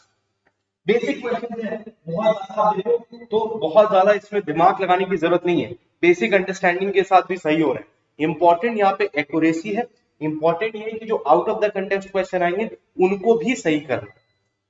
जैसे देखो फिर से ये सिंपल क्वेश्चन है, कितना simple, anticipatory bail, cognizance of plain, language of court, security of good behaviour for habitual offenders. Option नहीं भी दिए हो तो भी आपको ये इतने बेसिक प्रोविजंस हैं जो हमेशा याद होंगे, ठीक है। एंटिसिपेटरी बेल आपका हो जाएगा 438, कंप्लेंट कॉग्निजेंस ऑफ कंप्लेंट हो जाएगा 190 clause 1A, language of the court 272, security for good behaviour habitual offenders 110, right. So this is a very easy question, index based question easy आ रहे हैं, लेकिन इसका ये मतलब नहीं है कि इस बार भी इजी आएंगे। अपने को दोनों चीजों के लिए प्रिपेयर्ड रहना। एक तो अपने को ये समझना है कि इस तरह के क्वेश्चंस आ रहे हैं तो इस तरह के क्वेश्चंस तो गलत ही नहीं होंगे, लेकिन हमें थोड़े से आउट ऑफ कंटेक्स्ट भी जो इंडेक्स बेस्ड क्वेश्चंस होते हैं उनके लिए थोड़ी तैयारी रखनी है, क्योंकि यूपी का एक पैटर्न ये देखा गया है कि सेक्शन नंबर्स पे सवाल आते हैं और अच्छे खासे आते हैं और हमेशा से आते रहे कि आपसे वो सेक्शन नंबर पूछ रहे हैं, ये कभी भी चेंज नहीं हुआ है अभी तक। तो सेक्शन नंबर्स इंपॉर्टेंट है when it comes to UP, और ये उसका लाइव इलस्ट्रेशन, ठीक है जी, ये तो पता ही चल गया आपको। नेक्स्ट क्वेश्चन, अब वापस से सीआरपीसी में भी एक अमेंडमेंट पूछा गया 2018। मैंने आपको कहा था कि अपन ने जब टीपीए देखा, अपन ने सीपीसी देखा, अपन ने जितने भी लॉज देखे उन सब में अमेंडमेंट्स पे क्वेश्चन जरूर आए थे, एविडेंस में भी अमेंडमेंट पे क्वेश्चन आया था। और अब देखो सीआरपीसी में भी इन्होंने 2018 के अमेंडमेंट के बारे में पूछा है, तो आपको ये समझना है, सर बहुत ध्यान से इस बात को समझिएगा कि 2018 में अगर यूपी का पेपर हुआ है तो उसके बाद के जितने भी अमेंडमेंट्स हैं 2019, 20, 21, 22 में जितने भी criminal law, CPC, TPA, contract कहीं पे भी अमेंडमेंट आए हैं वो इंपॉर्टेंट है, उससे आपको 2 से 3 सवाल 100% मिलेंगे ही मिलेंगे। तो अगर आप उसको स्किप करके जाते हो फिर वहां पे तुक्का लगाते हो तो प्रॉब्लम है, ठीक है। ये 2018 का पेपर है, तो 2018 में जितने अमेंडमेंट्स हुए थे वो पूछे गए हैं, तो अमेंडमेंट्स फेवरेट है। दो चीजें निकल गई, index based question, index based question बार बार पूछे जा रहे, अमेंडमेंट्स, रीसेंट अमेंडमेंट्स ये बार बार पूछे जा रहे, रीसेंट अमेंडमेंट बार बार पूछे जा रहे। उसके अलावा केस लॉज, केस लॉज अभी तक इंपॉर्टेंट केस लॉज पूछे जा रहे हैं, अभी तक अपन ने देखा इंपॉर्टेंट केस लॉ, आगे अपन चलेंगे तो करेंट केस लॉ भी पूछे जा रहे हैं, करंट जो सुप्रीम कोर्ट के लैंडमार्क केसेस है वो भी पूछे जा रहे हैं 100%। तो सर आपको ये चीजों को स्किप नहीं करना है, वरना आपको पता नहीं चलेगा और इनमें से कोई भी चीज छोड़ोगे 2 नंबर इधर छूट जाएगा, 2 इधर छूट जाएगा, 3 इधर छूट जाएगा, 2 इधर छूट जाएगा। तो 3, 2 5, 2 7, 2 9, 9 नंबर में कोई आपसे बहुत ज्यादा आगे निकल जाएगा, क्योंकि वो 9 इंटू 2 18 नंबर की लीड ले लेगा, तो वो आपसे बहुत आगे निकल जाएगा। देखो असर्शन रीजन के क्वेश्चंस को जनरली आप देखो, असर्शन रीजन के क्वेश्चन का एक सवाल है कबीर जी का कि असर्शन रीजन के क्वेश्चन में सर अक्सर समझ में नहीं आता है कि क्या सही है क्या नहीं। मैं अपना एक एक्सपीरियंस बोलना चाहूंगा कि असर्शन रीजन के क्वेश्चंस वाकई में जुडिशरी के पेपर में उतने ज्यादा लॉजिकल या प्रॉपरली क्राफ्टेड नहीं आते। मतलब अगर कोई बहुत ज्यादा उस क्वेश्चन में दिमाग लगाएगा तो 100% वो गलत आंसर पे रिजल्ट करेगा, क्योंकि वो कहीं ना कहीं 100% सेटिस्फाई करते हुए आंसर्स नहीं होते। जिस तरह के बाकी किसी कैट वगैरह में आते हैं या यूपीएससी में जिस तरह के क्वेश्चंस आते हैं उनसे लेवल थोड़ा कम है। तो मैं यहाँ पे आपको ये अप्रोच बोलूंगा असर्शन और रीजन के क्वेश्चंस करने के लिए कि आप बस ये देखो कि असर्शन और रीजन दोनों इंडिविजुअली बिल्कुल सही बात बोल रहे हैं या नहीं। पहली चीज ये देखो कि दोनों ट्रू है या नहीं, और अगर दोनों ट्रू है और थोड़ा भी अगर एक दूसरे से आपस से रिलेटेड है तो उसका आंसर वही होगा कि both are true and assertion is the मतलब R is the correct reason for ए।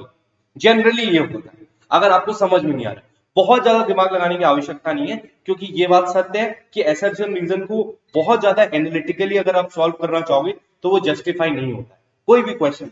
ये प्रॉब्लम है असर्शन रीजन के साथ, but this is the reasonable approach जो आप ले सकते।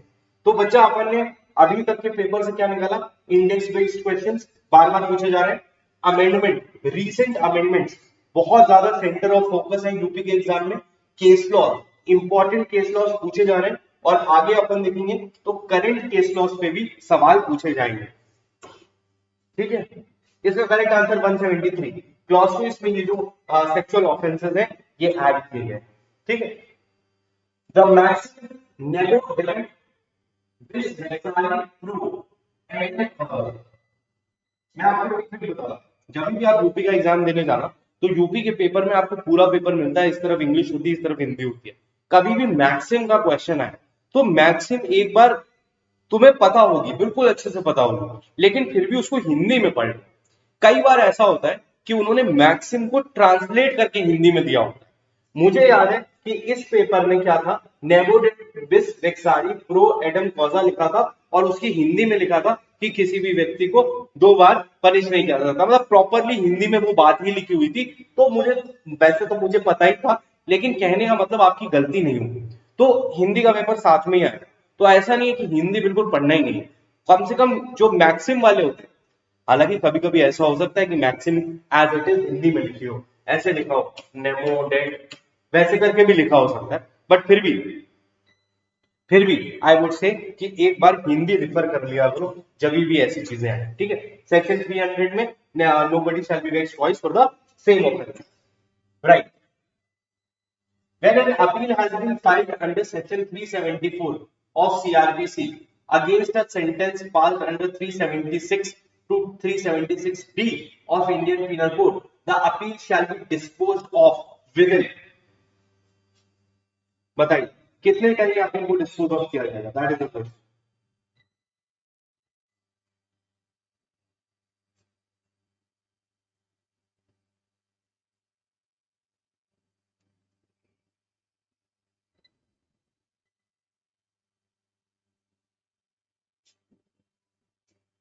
ठीक है, ठीक है, सही कह रहे हैं आप लोग। Within a period of 6 months from the date of filing of such appeal, बहुत इंपॉर्टेंट है। इससे अब देखो ये सबका सही नहीं हो रहा होगा, कुछ लोग को गलती हो रही होगी। अगर इसमें इन्होंने कितना कितना टाइम लिया, 3 months दिया, 9 months दिया, तो किसी को कंफ्यूजन हो सकता है।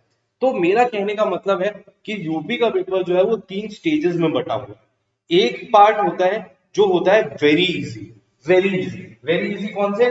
जैसे बेजरिंग को वॉइड पूछा गया या बाकी और आपसे बेसिक पूछेंगे, तो 50% ऑफ द क्वेश्चन जो होंगे वो होंगे वेरी इजी, जिसको करने के बाद बहुत सारे स्टूडेंट्स को लगेगा अब तो बस उनको यूपी में जज ही बनना है, कुछ और बीच का प्रोसेस रह ही नहीं गया। 30% होंगे जो थोड़े से, मैं कह सकता हूँ कुछ हद तक हार्ड होंगे, लेकिन अगर आपने कोई भी प्रोविजन को शांति से पढ़ा है तो आपके सही होंगे, या हार्ड भी नहीं होंगे बल्कि कंफ्यूजिंग होंगे, जिसमें आपको दो ऑप्शन सही लग सकते हैं। इन 50% तो आपको एक ही सही लगेगा और एक ही सही होगा, लेकिन 30% ऐसे होंगे जो आपको कंफ्यूज करेंगे, और 20% ऐसे होंगे जो अभी एक दो क्वेश्चन आएंगे, मैं आपको दिखाऊंगा। एक क्वेश्चन यूपी में पूछा गया था, अभी आएगा, उसमें ये लिखा हुआ है, उसमें ये लिखा हुआ था कि आप इन 4 प्रोविजंस को कॉन्स्टिट्यूशन के उनके अमेंडमेंट के क्रोनोलॉजिकल ऑर्डर में लगाइए। और वो अभी आएगा, आगे क्वेश्चन आएगा कि 4 प्रोविजंस थे कॉन्स्टिट्यूशन के जो अमेंडमेंट से ऐड किए गए, अब इनको क्रोनोलॉजिकल ऑर्डर में लगाइए। तो वो थोड़ा सा मतलब बहुत ज्यादा प्रिसीजन से इंसान नहीं करता है, और उसमें बहुत सारे आउट ऑफ कंटेक्स्ट वाले भी अमेंडमेंट्स थे।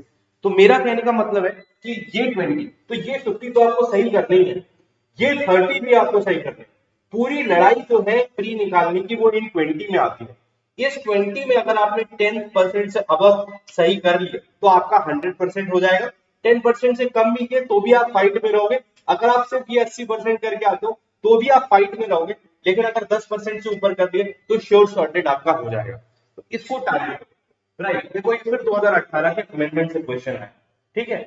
तो अमेंडमेंट बेस्ड पेपर बहुत रहता है, ये अभी तक तो है। देखो हम सिर्फ पॉसिबिलिटी की बात कर सकते हैं, हो सकता है इस बार अमेंडमेंट से कोई भी क्वेश्चन नहीं आए, लेकिन अपने को प्रिपेयर्ड तो रहना पड़ेगा ना कि जिस तरह की चीजें आ रही हैं तो आ ही सकती है। ना आने की भी संभावना है, लेकिन आने की संभावना ज्यादा है।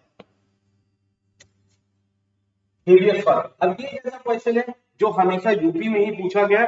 यूपी के अलावा मैंने किसी स्टेट में इस क्वेश्चन को देखा नहीं, लेकिन यूपी में अक्सर आता है, 2-3 बार आ चुका है, ठीक है। तो सेक्शन नंबर 97 यहीं से सीखा था मैंने। कहने का मतलब जब मैं पास्ट ईयर लगाना शुरू किया था यूपी के, तब मैंने ये देखा था अपनी तैयारी के टाइम पे, और ये यूपी में ही दोबारा आया और कहीं नहीं आता। 97, ठीक है। रॉन्गफुली इम्प्रिजन्ड पर्सन के लिए वो होता है, ठीक है। Where a search is required to be conducted outside India, a criminal code may require under section 166A of the Code of Criminal Procedure to issue a,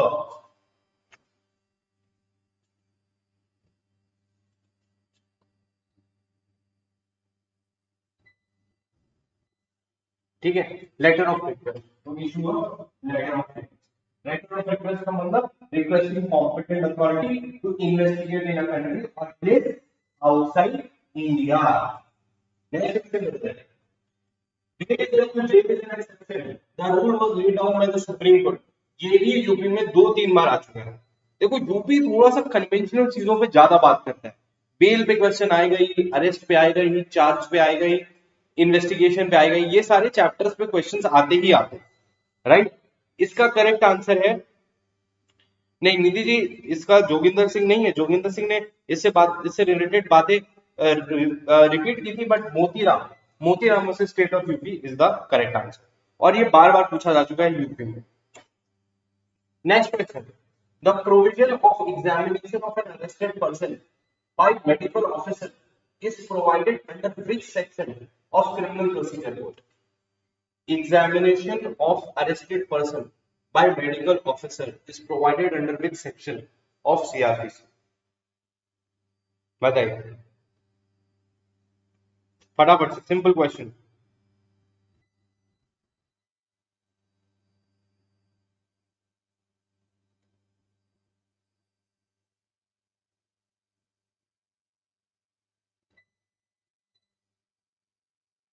बताइए फटाफट।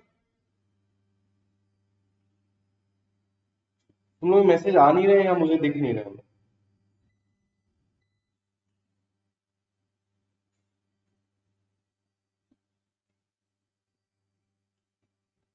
यार तुम लोग सब लोग आंसर क्यों नहीं दे रहे हो?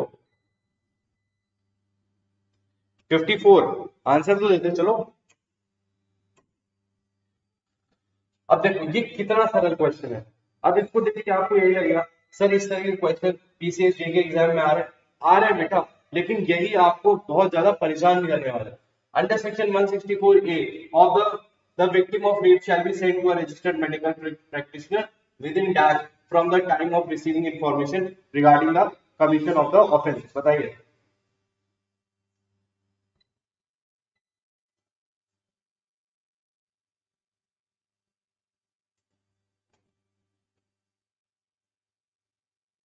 तुम लोग यार आंसर क्यों नहीं दे रहे हो? 24 आवर्स, ठीक है, 24 hours, with in 24 hours of receiving the information of the commission of the offence. अब देखो, in which of the following case the Supreme Court held that written statement can be submitted even after expiry of 90 days from the date of service of summons। अब देखो, इसका ये मतलब हुआ कि sir सिर्फ ऐसा ही नहीं है कि आपके कॉन्ट्रैक्ट में ही केस लॉ पूछे जा रहे हैं या एविडेंस में भी पूछे जा रहे हैं, इन्होंने सीपीसी में भी केस लॉ पूछा है। सीपीसी में ये लैंडमार्क केस लॉ है, ये बिल्कुल भी, हाँ अब आ रहा है, इसका आंसर है कैलाश वर्सेस ननकू। कैलाश वर्सेस ननकू ने कहा था कि 90 डेज के बाहर भी जो कोर्ट के पास पावर है फॉर एनी अदर ऑर्डर, उसके अंदर इंक्लूड होता है। मैंने प्लस में इसको बहुत अच्छे से समझाया था, बिल्कुल भी नहीं, ना सलीम भाई है, ना सैलम एडवोकेट है, ना हरीश चंद्र वाजपेयी दरियाव तो है ही नहीं। Kailash versus Nanku is the right answer. Kailash versus Nanku is the right answer, ठीक है। बहुत इंपॉर्टेंट जजमेंट है, कराया गया था। ये लैंडमार्क जजमेंट में है, इसको मैं 20% में नहीं मान रहा हूँ, ये वो 50% में क्वेश्चन है, या आप 30% में भी मान सकते हो, लेकिन 20 में तो बिल्कुल भी नहीं। दस्ती समन्स, अब बताओ, ये वो 50% का क्वेश्चन है। दस्ती summons for the service of the defendant can be given to the plaintiff under दस्ती summons.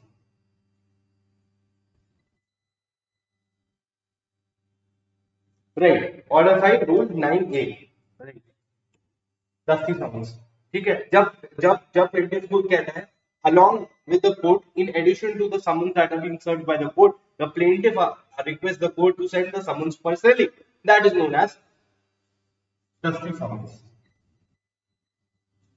The case of Dudnath Pandey versus state of UP is related to, बताइए, दूधनाथ पांडे केस। हाँ अब आ रहे हैं इन लोग के फटाफट।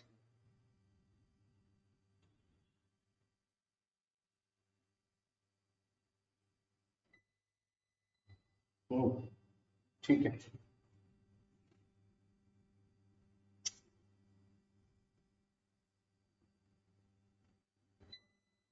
राइट, प्ली ऑफ एलिबाई, बिल्कुल सही, प्ली ऑफ एलिबाई। तो सुप्रीम कोर्ट इन दूधनाथ पांडे इन्होंने समझाया कि प्ली ऑफ एलिबाई क्या होती है। That is the physical impossibility of the presence of the accused at a place because of his presence at certain other place which is so remote that his possibility of reaching at the other place is impossible। ये सारी जो चीजें थी इसमें समझाएंगे।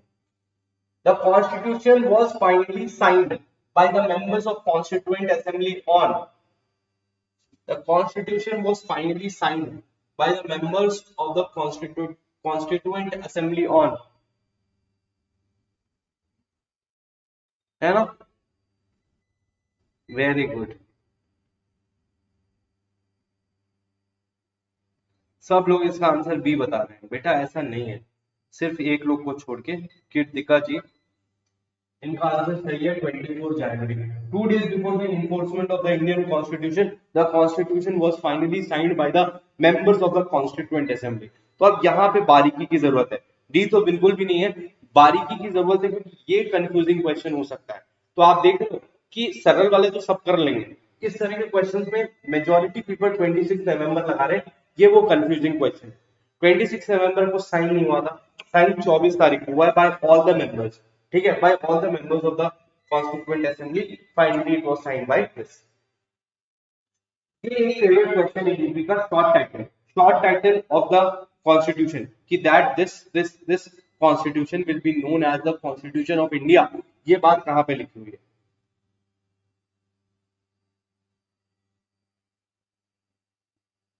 ये बात कहां पे लिखी हुई है? बहुत इंपॉर्टेंट प्रोविजन है कि कॉन्स्टिट्यूशन को कॉन्स्टिट्यूशन ऑफ इंडिया कहा जाएगा, ये कहां लिखा हुआ है? आपने देखा होगा जैसे बाकी सारे एक्ट्स होते हैं तो उसमें स्टार्टिंग में ही लिखा होता है, प्रियम्बल में, या प्रियम्बल में ही जनरली या फर्स्ट सेक्शन में लिखा होता है that this act shall be called as this, ठीक है। लेकिन कॉन्स्टिट्यूशन में ऐसा नहीं है, प्रियम्बल लिखा है और सेक्शन, सॉरी, आर्टिकल 1 से यूनियन और भारत वो सब शुरू हो जाता है। पीछे जाओगे तो 393 एक ऐसा प्रोविजन है जो लिखता है कि constitution shell be called the constitution of India, and this is a very important question. कई बार पूछा गया, बार पूछा जाता है, ठीक है, इसको गलत करना ही नहीं है। In educational institutions, reservation of seats in the favour scheduled caste and scheduled tribe is governed by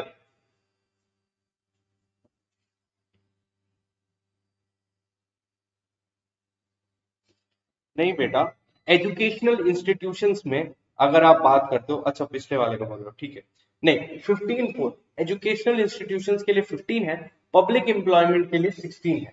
तो नौकरियों में अगर रिजर्वेशन की बात करते हो तो वो 16 में है, 16 1 2 3 4 वो सब उसी से डील करते हैं। अगर 15 की बात करते हो तो 15 एजुकेशनल इंस्टीट्यूशंस की बात करता है, 15 4 में रिजर्वेशन को देने की बात की गई, ठीक है। Next question, which of the following has been described by Justice Gajendra as the very foundation and cornerstone of the democratic way of life ushered in the country by the constitution?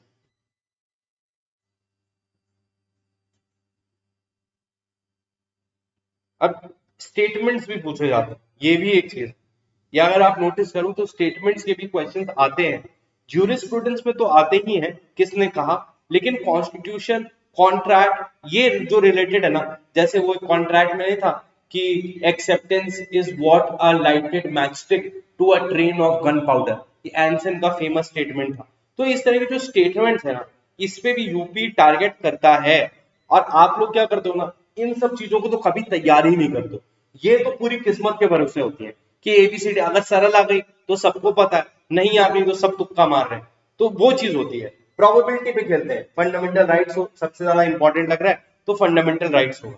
तो मेरा कहने का मतलब यहाँ पे तो answer fundamental rights है ही, लेकिन मैं कह रहा हूं कि जब आपको आइडेंटिफाइड है कि इस तरह के जो स्टेटमेंट्स हैं, इस पे क्वेश्चंस आ रहे हैं, बार बार आ रहे हैं, तो उनकी एक लिस्ट बना लो, सारे सब्जेक्ट की एक साथ, मुश्किल से 5 पन्ने की लिस्ट बनेगी, एक एक नंबर को अपन को ऐसे पकड़ते हुए चलना, तब जाके अपना पूरा काम होगा, right. Sajjan Singh versus state of Rajasthan में ये बात कही, justice T.S.. Puttaswamy versus union of India 2017 में डिसाइडेड। अब देखो ये रिसेंट केस था 2017 का, 2018 में जब पेपर हुआ था तो 2017 का इंपॉर्टेंट केस था सुप्रीम कोर्ट का।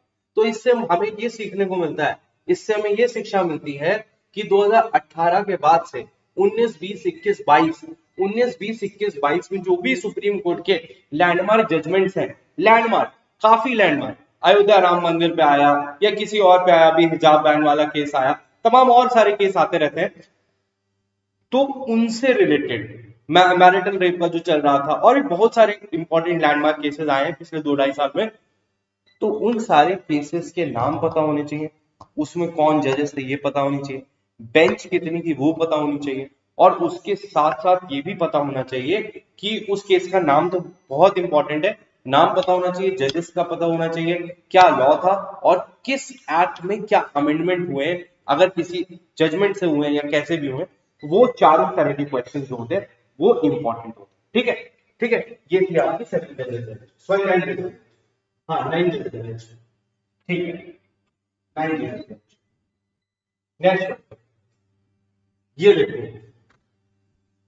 ये भी अब वापस से आपका सिंपल आ गया, ये भी बेसिक सिंपल आ गया, आर्टिकल्स को मैच करना, 44 39 A 213 50। अब आपको पता है कि यूनिफॉर्म सिविल कोड तो बच्चे अगर आपको वैसे भी नहीं आ रहा तो भी ये कर सकते हो, बताओ जल्दी से।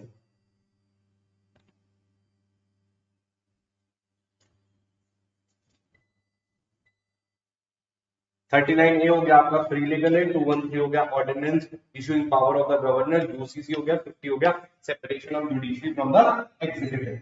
अभी अपन ने देखा ये जो मैचिंग वाले थे, ये कम से कम इस पेपर में 4 से 5 क्वेश्चंस आए मैचिंग वाले, लेकिन अच्छी बात ये थी इन मैचिंग वाले क्वेश्चंस की कि सारे इंपॉर्टेंट प्रोविजंस पूछे गए, चाहे आप किसी में भी देखो, मैचिंग में कोई भी क्वेश्चन था सेक्शन नंबर के साथ, कॉन्स्टिट्यूशन का, कॉन्ट्रैक्ट का, कहीं का भी, उसमें जो इंपॉर्टेंट सेक्शंस है वो पूछे जा रहे हैं।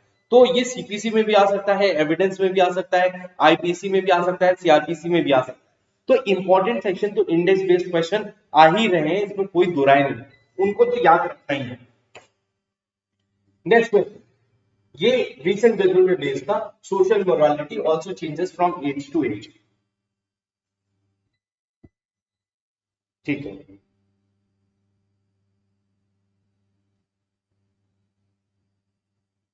ठीक है, NALSA versus union of India, right. Question number 8, Aadhaar not only gave them a unique identity but also a dignity of life। 2018 के पेपर में जो रिसेंट जजमेंट थे सुप्रीम कोर्ट के, उससे कम 5 क्वेश्चन आए थे। किसी भी रिसेंट जजमेंट के पार्ट से कॉन्स्टिट्यूशन भर में अगर 5 क्वेश्चन आ रहे हैं तो आपको समझना है कि इसका बहुत ज्यादा रोल है। तो आपको बिल्कुल भी सुप्रीम कोर्ट के इंपॉर्टेंट जजमेंट्स को मिस आउट नहीं करना है और उनको याद रखना है, यही आपका डिफरेंस बनेगा। Justice KS. Puttaswamy versus union of India, ठीक है। अब देखो, फिर से देखो, फिर से सिंपल सा क्वेश्चन आ गया, इंडेक्स बेस्ड क्वेश्चन। बताओ फटाफट से, मैच लिस्ट 1 विद लिस्ट 2।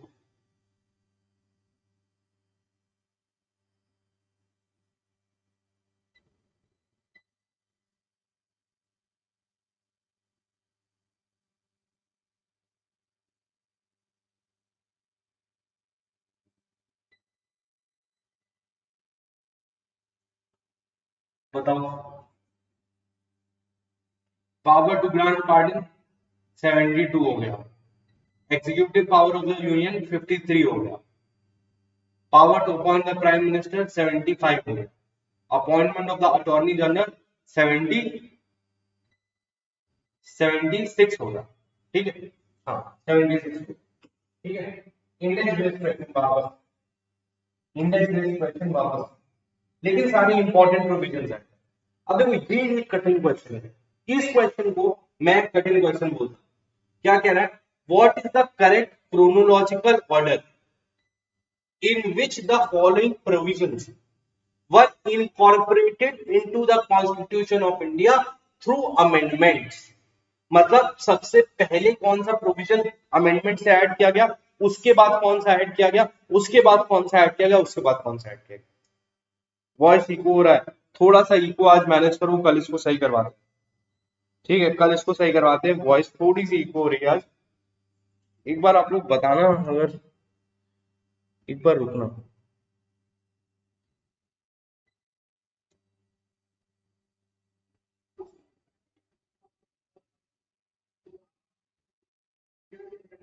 अभी एक बार देखो, अभी क्या बेटर है?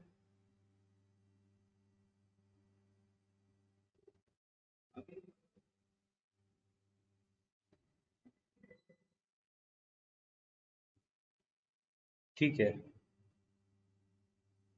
हाँ ठीक है, ठीक है, बताइए।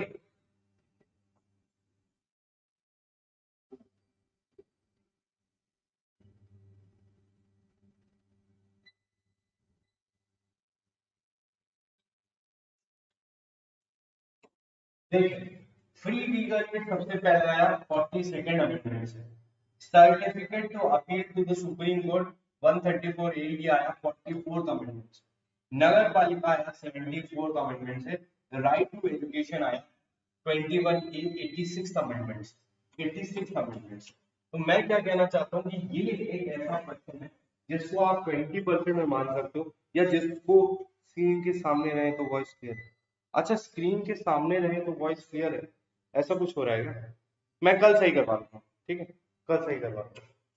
चलो, the supreme court is the guardian of the rule of law, this observation was made by the supreme court. अब देखो, ये ऐसे कुछ क्वेश्चन है जिनको सही करना थोड़ा सा मुश्किल है, ये उन 20% में से आते हैं क्योंकि इसका आंसर वो है ही नहीं जो आप लोग सोच रहे, ठीक है, बताइए।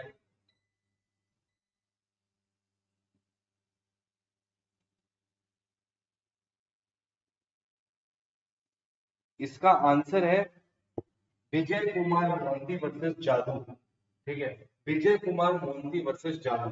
तो अब ये ऐसा है जिसने पास्ट ईयर किया है उसको पता है कि इसका ये आंसर है, लेकिन जनरली थोड़ा सा दिक्कत आता है इस तरह के क्वेश्चन में। तो ये वो 20% जिनको हम थोड़ा बहुत प्लस माइनस कर सकते हैं। In this case, does not help that the rule of law is the foundation of the democratic society. The judiciary is the guardian of the rule of law. ये ऐसे कुछ क्वेश्चन है जिसमें तुक्का मारने की आवश्यकता नहीं है। अगर आपको नहीं पता तो आप छोड़ भी सकते हो क्योंकि निगेटिव मार्किंग भी है, बट आपको समझना है कि इस तरह के इस नेचर के क्वेश्चन आ रहे हैं। तो जब भी आप अपनी तैयारी करो तब उसको वैसे करो। अब देखो ये भी आपसे कह रहा है क्रोनोलॉजिकल ऑर्डर में लगाओ कि सबसे पहले कौन सा केस आया, फिर कौन सा केस आया, फिर कौन सा केस आया। तो यहाँ पे इन्होंने ईयर्स को भी इंपॉर्टेंस दी, लेकिन हालांकि अच्छी बात यह है कि लैंडमार्क केस है तीनों, तो पॉसिबिलिटी है कि आपको पता होगा। ये यहाँ देखना चाहते हैं कि आपकी अंडरस्टैंडिंग कितनी है, कि आपको पता है कौन सा पे पहले आया या आप हवा में कॉन्स्टिट्यूशन पढ़े। तो सबसे पहले ए के गोपालन आया, फिर एडीएम जबलपुर आया, फिर मेनका गांधी आया। ठीक है, ए के गोपालन, एडीएम जबलपुर, फिर मेनका गांधी। ठीक है, next question, collective responsibility has been incorporated. फटाफट बताइए, जल्दी बताइए। हाँ हाँ, नहीं मैं ये कह रहा हूँ कि किस तरीके से ये लोग खेल कर रहे हैं जजमेंट्स के साथ। तो इसका ये मतलब है कि किसी भी टॉपिक में आर्टिकल 21 जैसे था, या और भी कोई टॉपिक आर्टिकल 14 के टॉपिक हैं, आर्टिकल 15 हुआ, 16 हुआ, उसमें जो बहुत सारे केसेस आते हैं ना, उसमें आपको ये देखना है।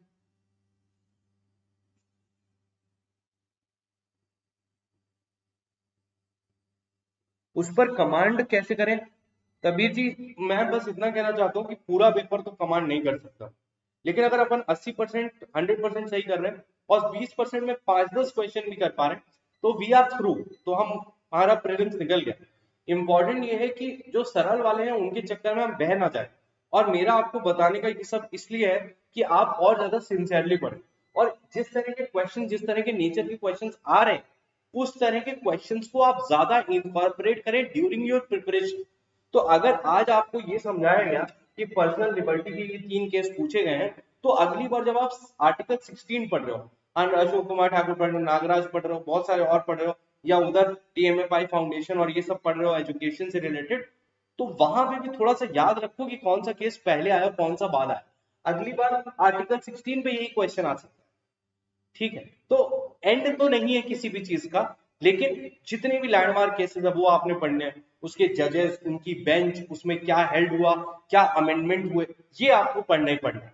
और उसके बाद कन्वेंशनल टॉपिक्स भी पढ़ने हैं आप। तो थोड़ा सा जो है चीज को उस हिसाब से रखें। कलेक्टिव रिस्पॉन्सिबिलिटी 75, ठीक है, कोई दिक्कत। नेक्स्ट क्वेश्चन, अब देखते हैं, जैसे वापस से एसएसएल रीजन वाला क्वेश्चन है। अब एसएसएल रीजन में अपन देखते हैं क्या बोल, right to education is a fundamental है। भाई इस बात में कोई दो राय नहीं है कि राइट टू एजुकेशन 21 में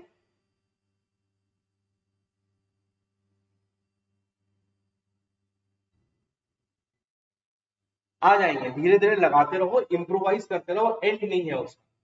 Our constitution had no provision for education before making right to education as a fundamental right। तो आपको ऑटोमेटिकली पता है ये गलत है। आर्टिकल 21 से हमेशा राइट टू एजुकेशन फ्लो होता था, और अगर राइट टू एजुकेशन 21A में नहीं भी दिया होता तो भी आर्टिकल 21 की इंटरप्रिटेशन से उसको निकाला जा सकता था। तो A is to and R is false। ठीक है, which of the following is not included in article 21 of the constitution of India। Both true नहीं है। देखो 21 में था, पहले ही कोर्ट ने ये समझाया कि आर्टिकल, देखो जजमेंट दिया हुआ है, Unni Krishna versus state of Andhra Pradesh and other case regard that education is a fundamental right that flows from article 21। After this judgement, इस जजमेंट के बाद तपस मजूमदार कमेटी सेटअप की गई थी 1998 में, जिन्होंने रिकमेंड किया कि आर्टिकल 21 ऐड करो। कोर्ट ने पहले ही एक्नॉलेज कर लिया था कि आर्टिकल 21 से राइट टू एजुकेशन फ्लो होता है, लेकिन क्लैरिटी के लिए और उसको सही से एनफोर्स करने के लिए एक नया प्रोविजन की जरूरत थी, इसलिए 21A ऐड किया गया। ना ऐड किया जाता तो भी right to education was right to die नहीं है। ज्ञान कौन में आपको बताया था, right to die under article 21 of the constitution does not include the right to die और right to be killed, and there is no ground to hold that section 309 is constitutionally invalid. देखो फिर से देखो, basic question, basic question आ रहे हैं, बिल्कुल basic question आ रहे हैं, कोई भी इसमें प्रॉब्लम की बात नहीं है। What is emperor relates to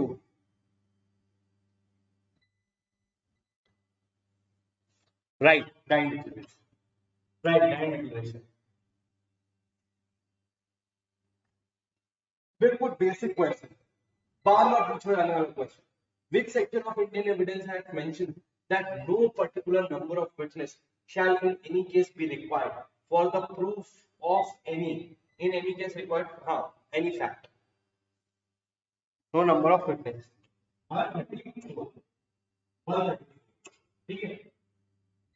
Accomplice is declared a competent witness. Direct question, direct simple direct basic question.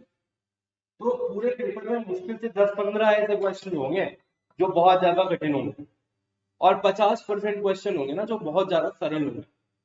तो ये जो सरल और कठिन के बीच का खेला है ना, इसको समझना है. जिसने इसको समझ लिया वो पार हो गया. सेक्शन 133 सबको पता है, accomplice. ठीक है. देखो फिर से amendment.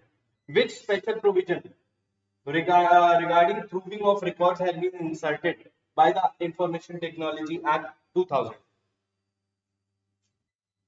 114B. Very good. Kirtika ji. Good. जितने भी प्रोविजन में ABCD लगा है वो किसी भी जुडिशियल सर्विसेज एग्जाम के प्रीलिम्स के लिए बहुत इंपॉर्टेंट है. ABCD पूरे बेयर एक्ट को देखो, इंडेक्स को देखो, जितने में भी ABCD AB AA BBD DC कुछ भी लिखा है, that is important for the exam. That is important for the exam.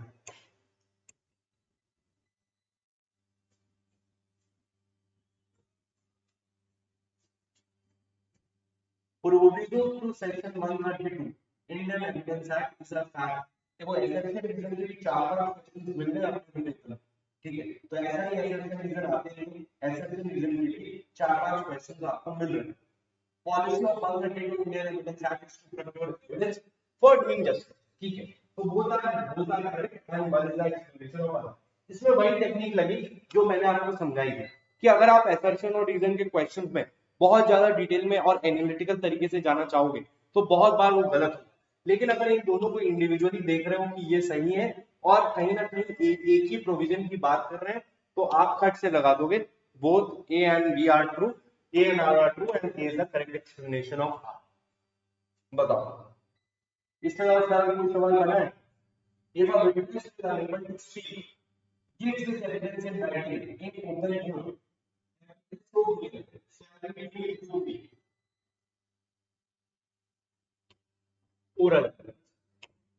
Oral.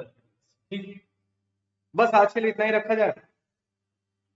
तो अनअकैडमी का जिसको भी सब्सक्रिप्शन लेना है वो फटाफट से सब्सक्रिप्शन ले सकता है. ठीक है. फटाफट से सब्सक्रिप्शन ले सकता है. अभी ऑफर चल रहा है बहुत ही अच्छा. वो ऑफर में आपको बहुत ही ज्यादा डिस्काउंट मिल रहा है, वरना फिर परसों के बाद कल के बाद से वो ऑफर बंद हो जाएगा. तो tomorrow is the last day of the offer. So if you want to get a detailed course, और सिंपल बात है, अगर आपने इस कोर्स को ले भी लिया, मतलब इस पे सब्सक्रिप्शन ले भी लिया, तो यूपी वगैरह के लिए कोई भी बैच आएगा उसको आप हमेशा देख सकते हो. ऐसा नहीं होगा कि आपने अगर सब्सक्रिप्शन अभी लिया है हमारे साथ ही बैच के लिए तो वो आगे नहीं चलेगा. आपको समझना है कि आपका यहाँ पे जो सब्सक्रिप्शन है वो टाइम स्पेसिफिक है और एक बार आपने एक स्पेसिफिक टाइम के लिए सब्सक्रिप्शन ले लिया तो फिर वो कोई भी बैच देखने के लिए यूज हो सकता है. ठीक है. बाकी नोट्स एक्सप्लेनेशन उन सब के बारे में मैं खुद क्या ही बताऊं आपको.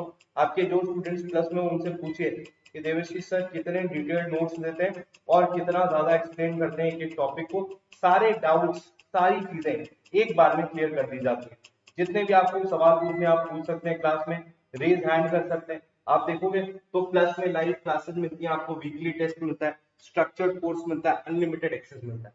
एक उसका अपडेटेड वर्जन है जहां पे आपको पर्सनलाइज्ड गाइडेंस, स्टडी प्लान और बाकी चीजें भी मिलती हैं. ठीक है. तो इन दोनों में से आप चूज कर सकते हैं. Free special class daily by all the educators on the Unacademy and that's all for the day. That's all for the day. I hope आपको समझ में आया होगा. ऑब्जेक्ट जो हमारी इस सीरीज का है वो आप तक पहुंच रहा होगा. इसको शेयर करिएगा अपने दोस्तों के साथ, लाइक करिएगा, कमेंट करिएगा. आप लोग के कमेंट और लाइक्स अगर नहीं आएंगे तो हमें लगेगा शायद this is not much useful for you. अगर ऐसा होता है तो फिर हमें सीरीज बंद करनी पड़ती है. तो please views, likes, comments, these are important in order to us to understand that this is something important for you. Okay, chaliye. Thank you so much everyone. Thank you so much. It was really great having all of you.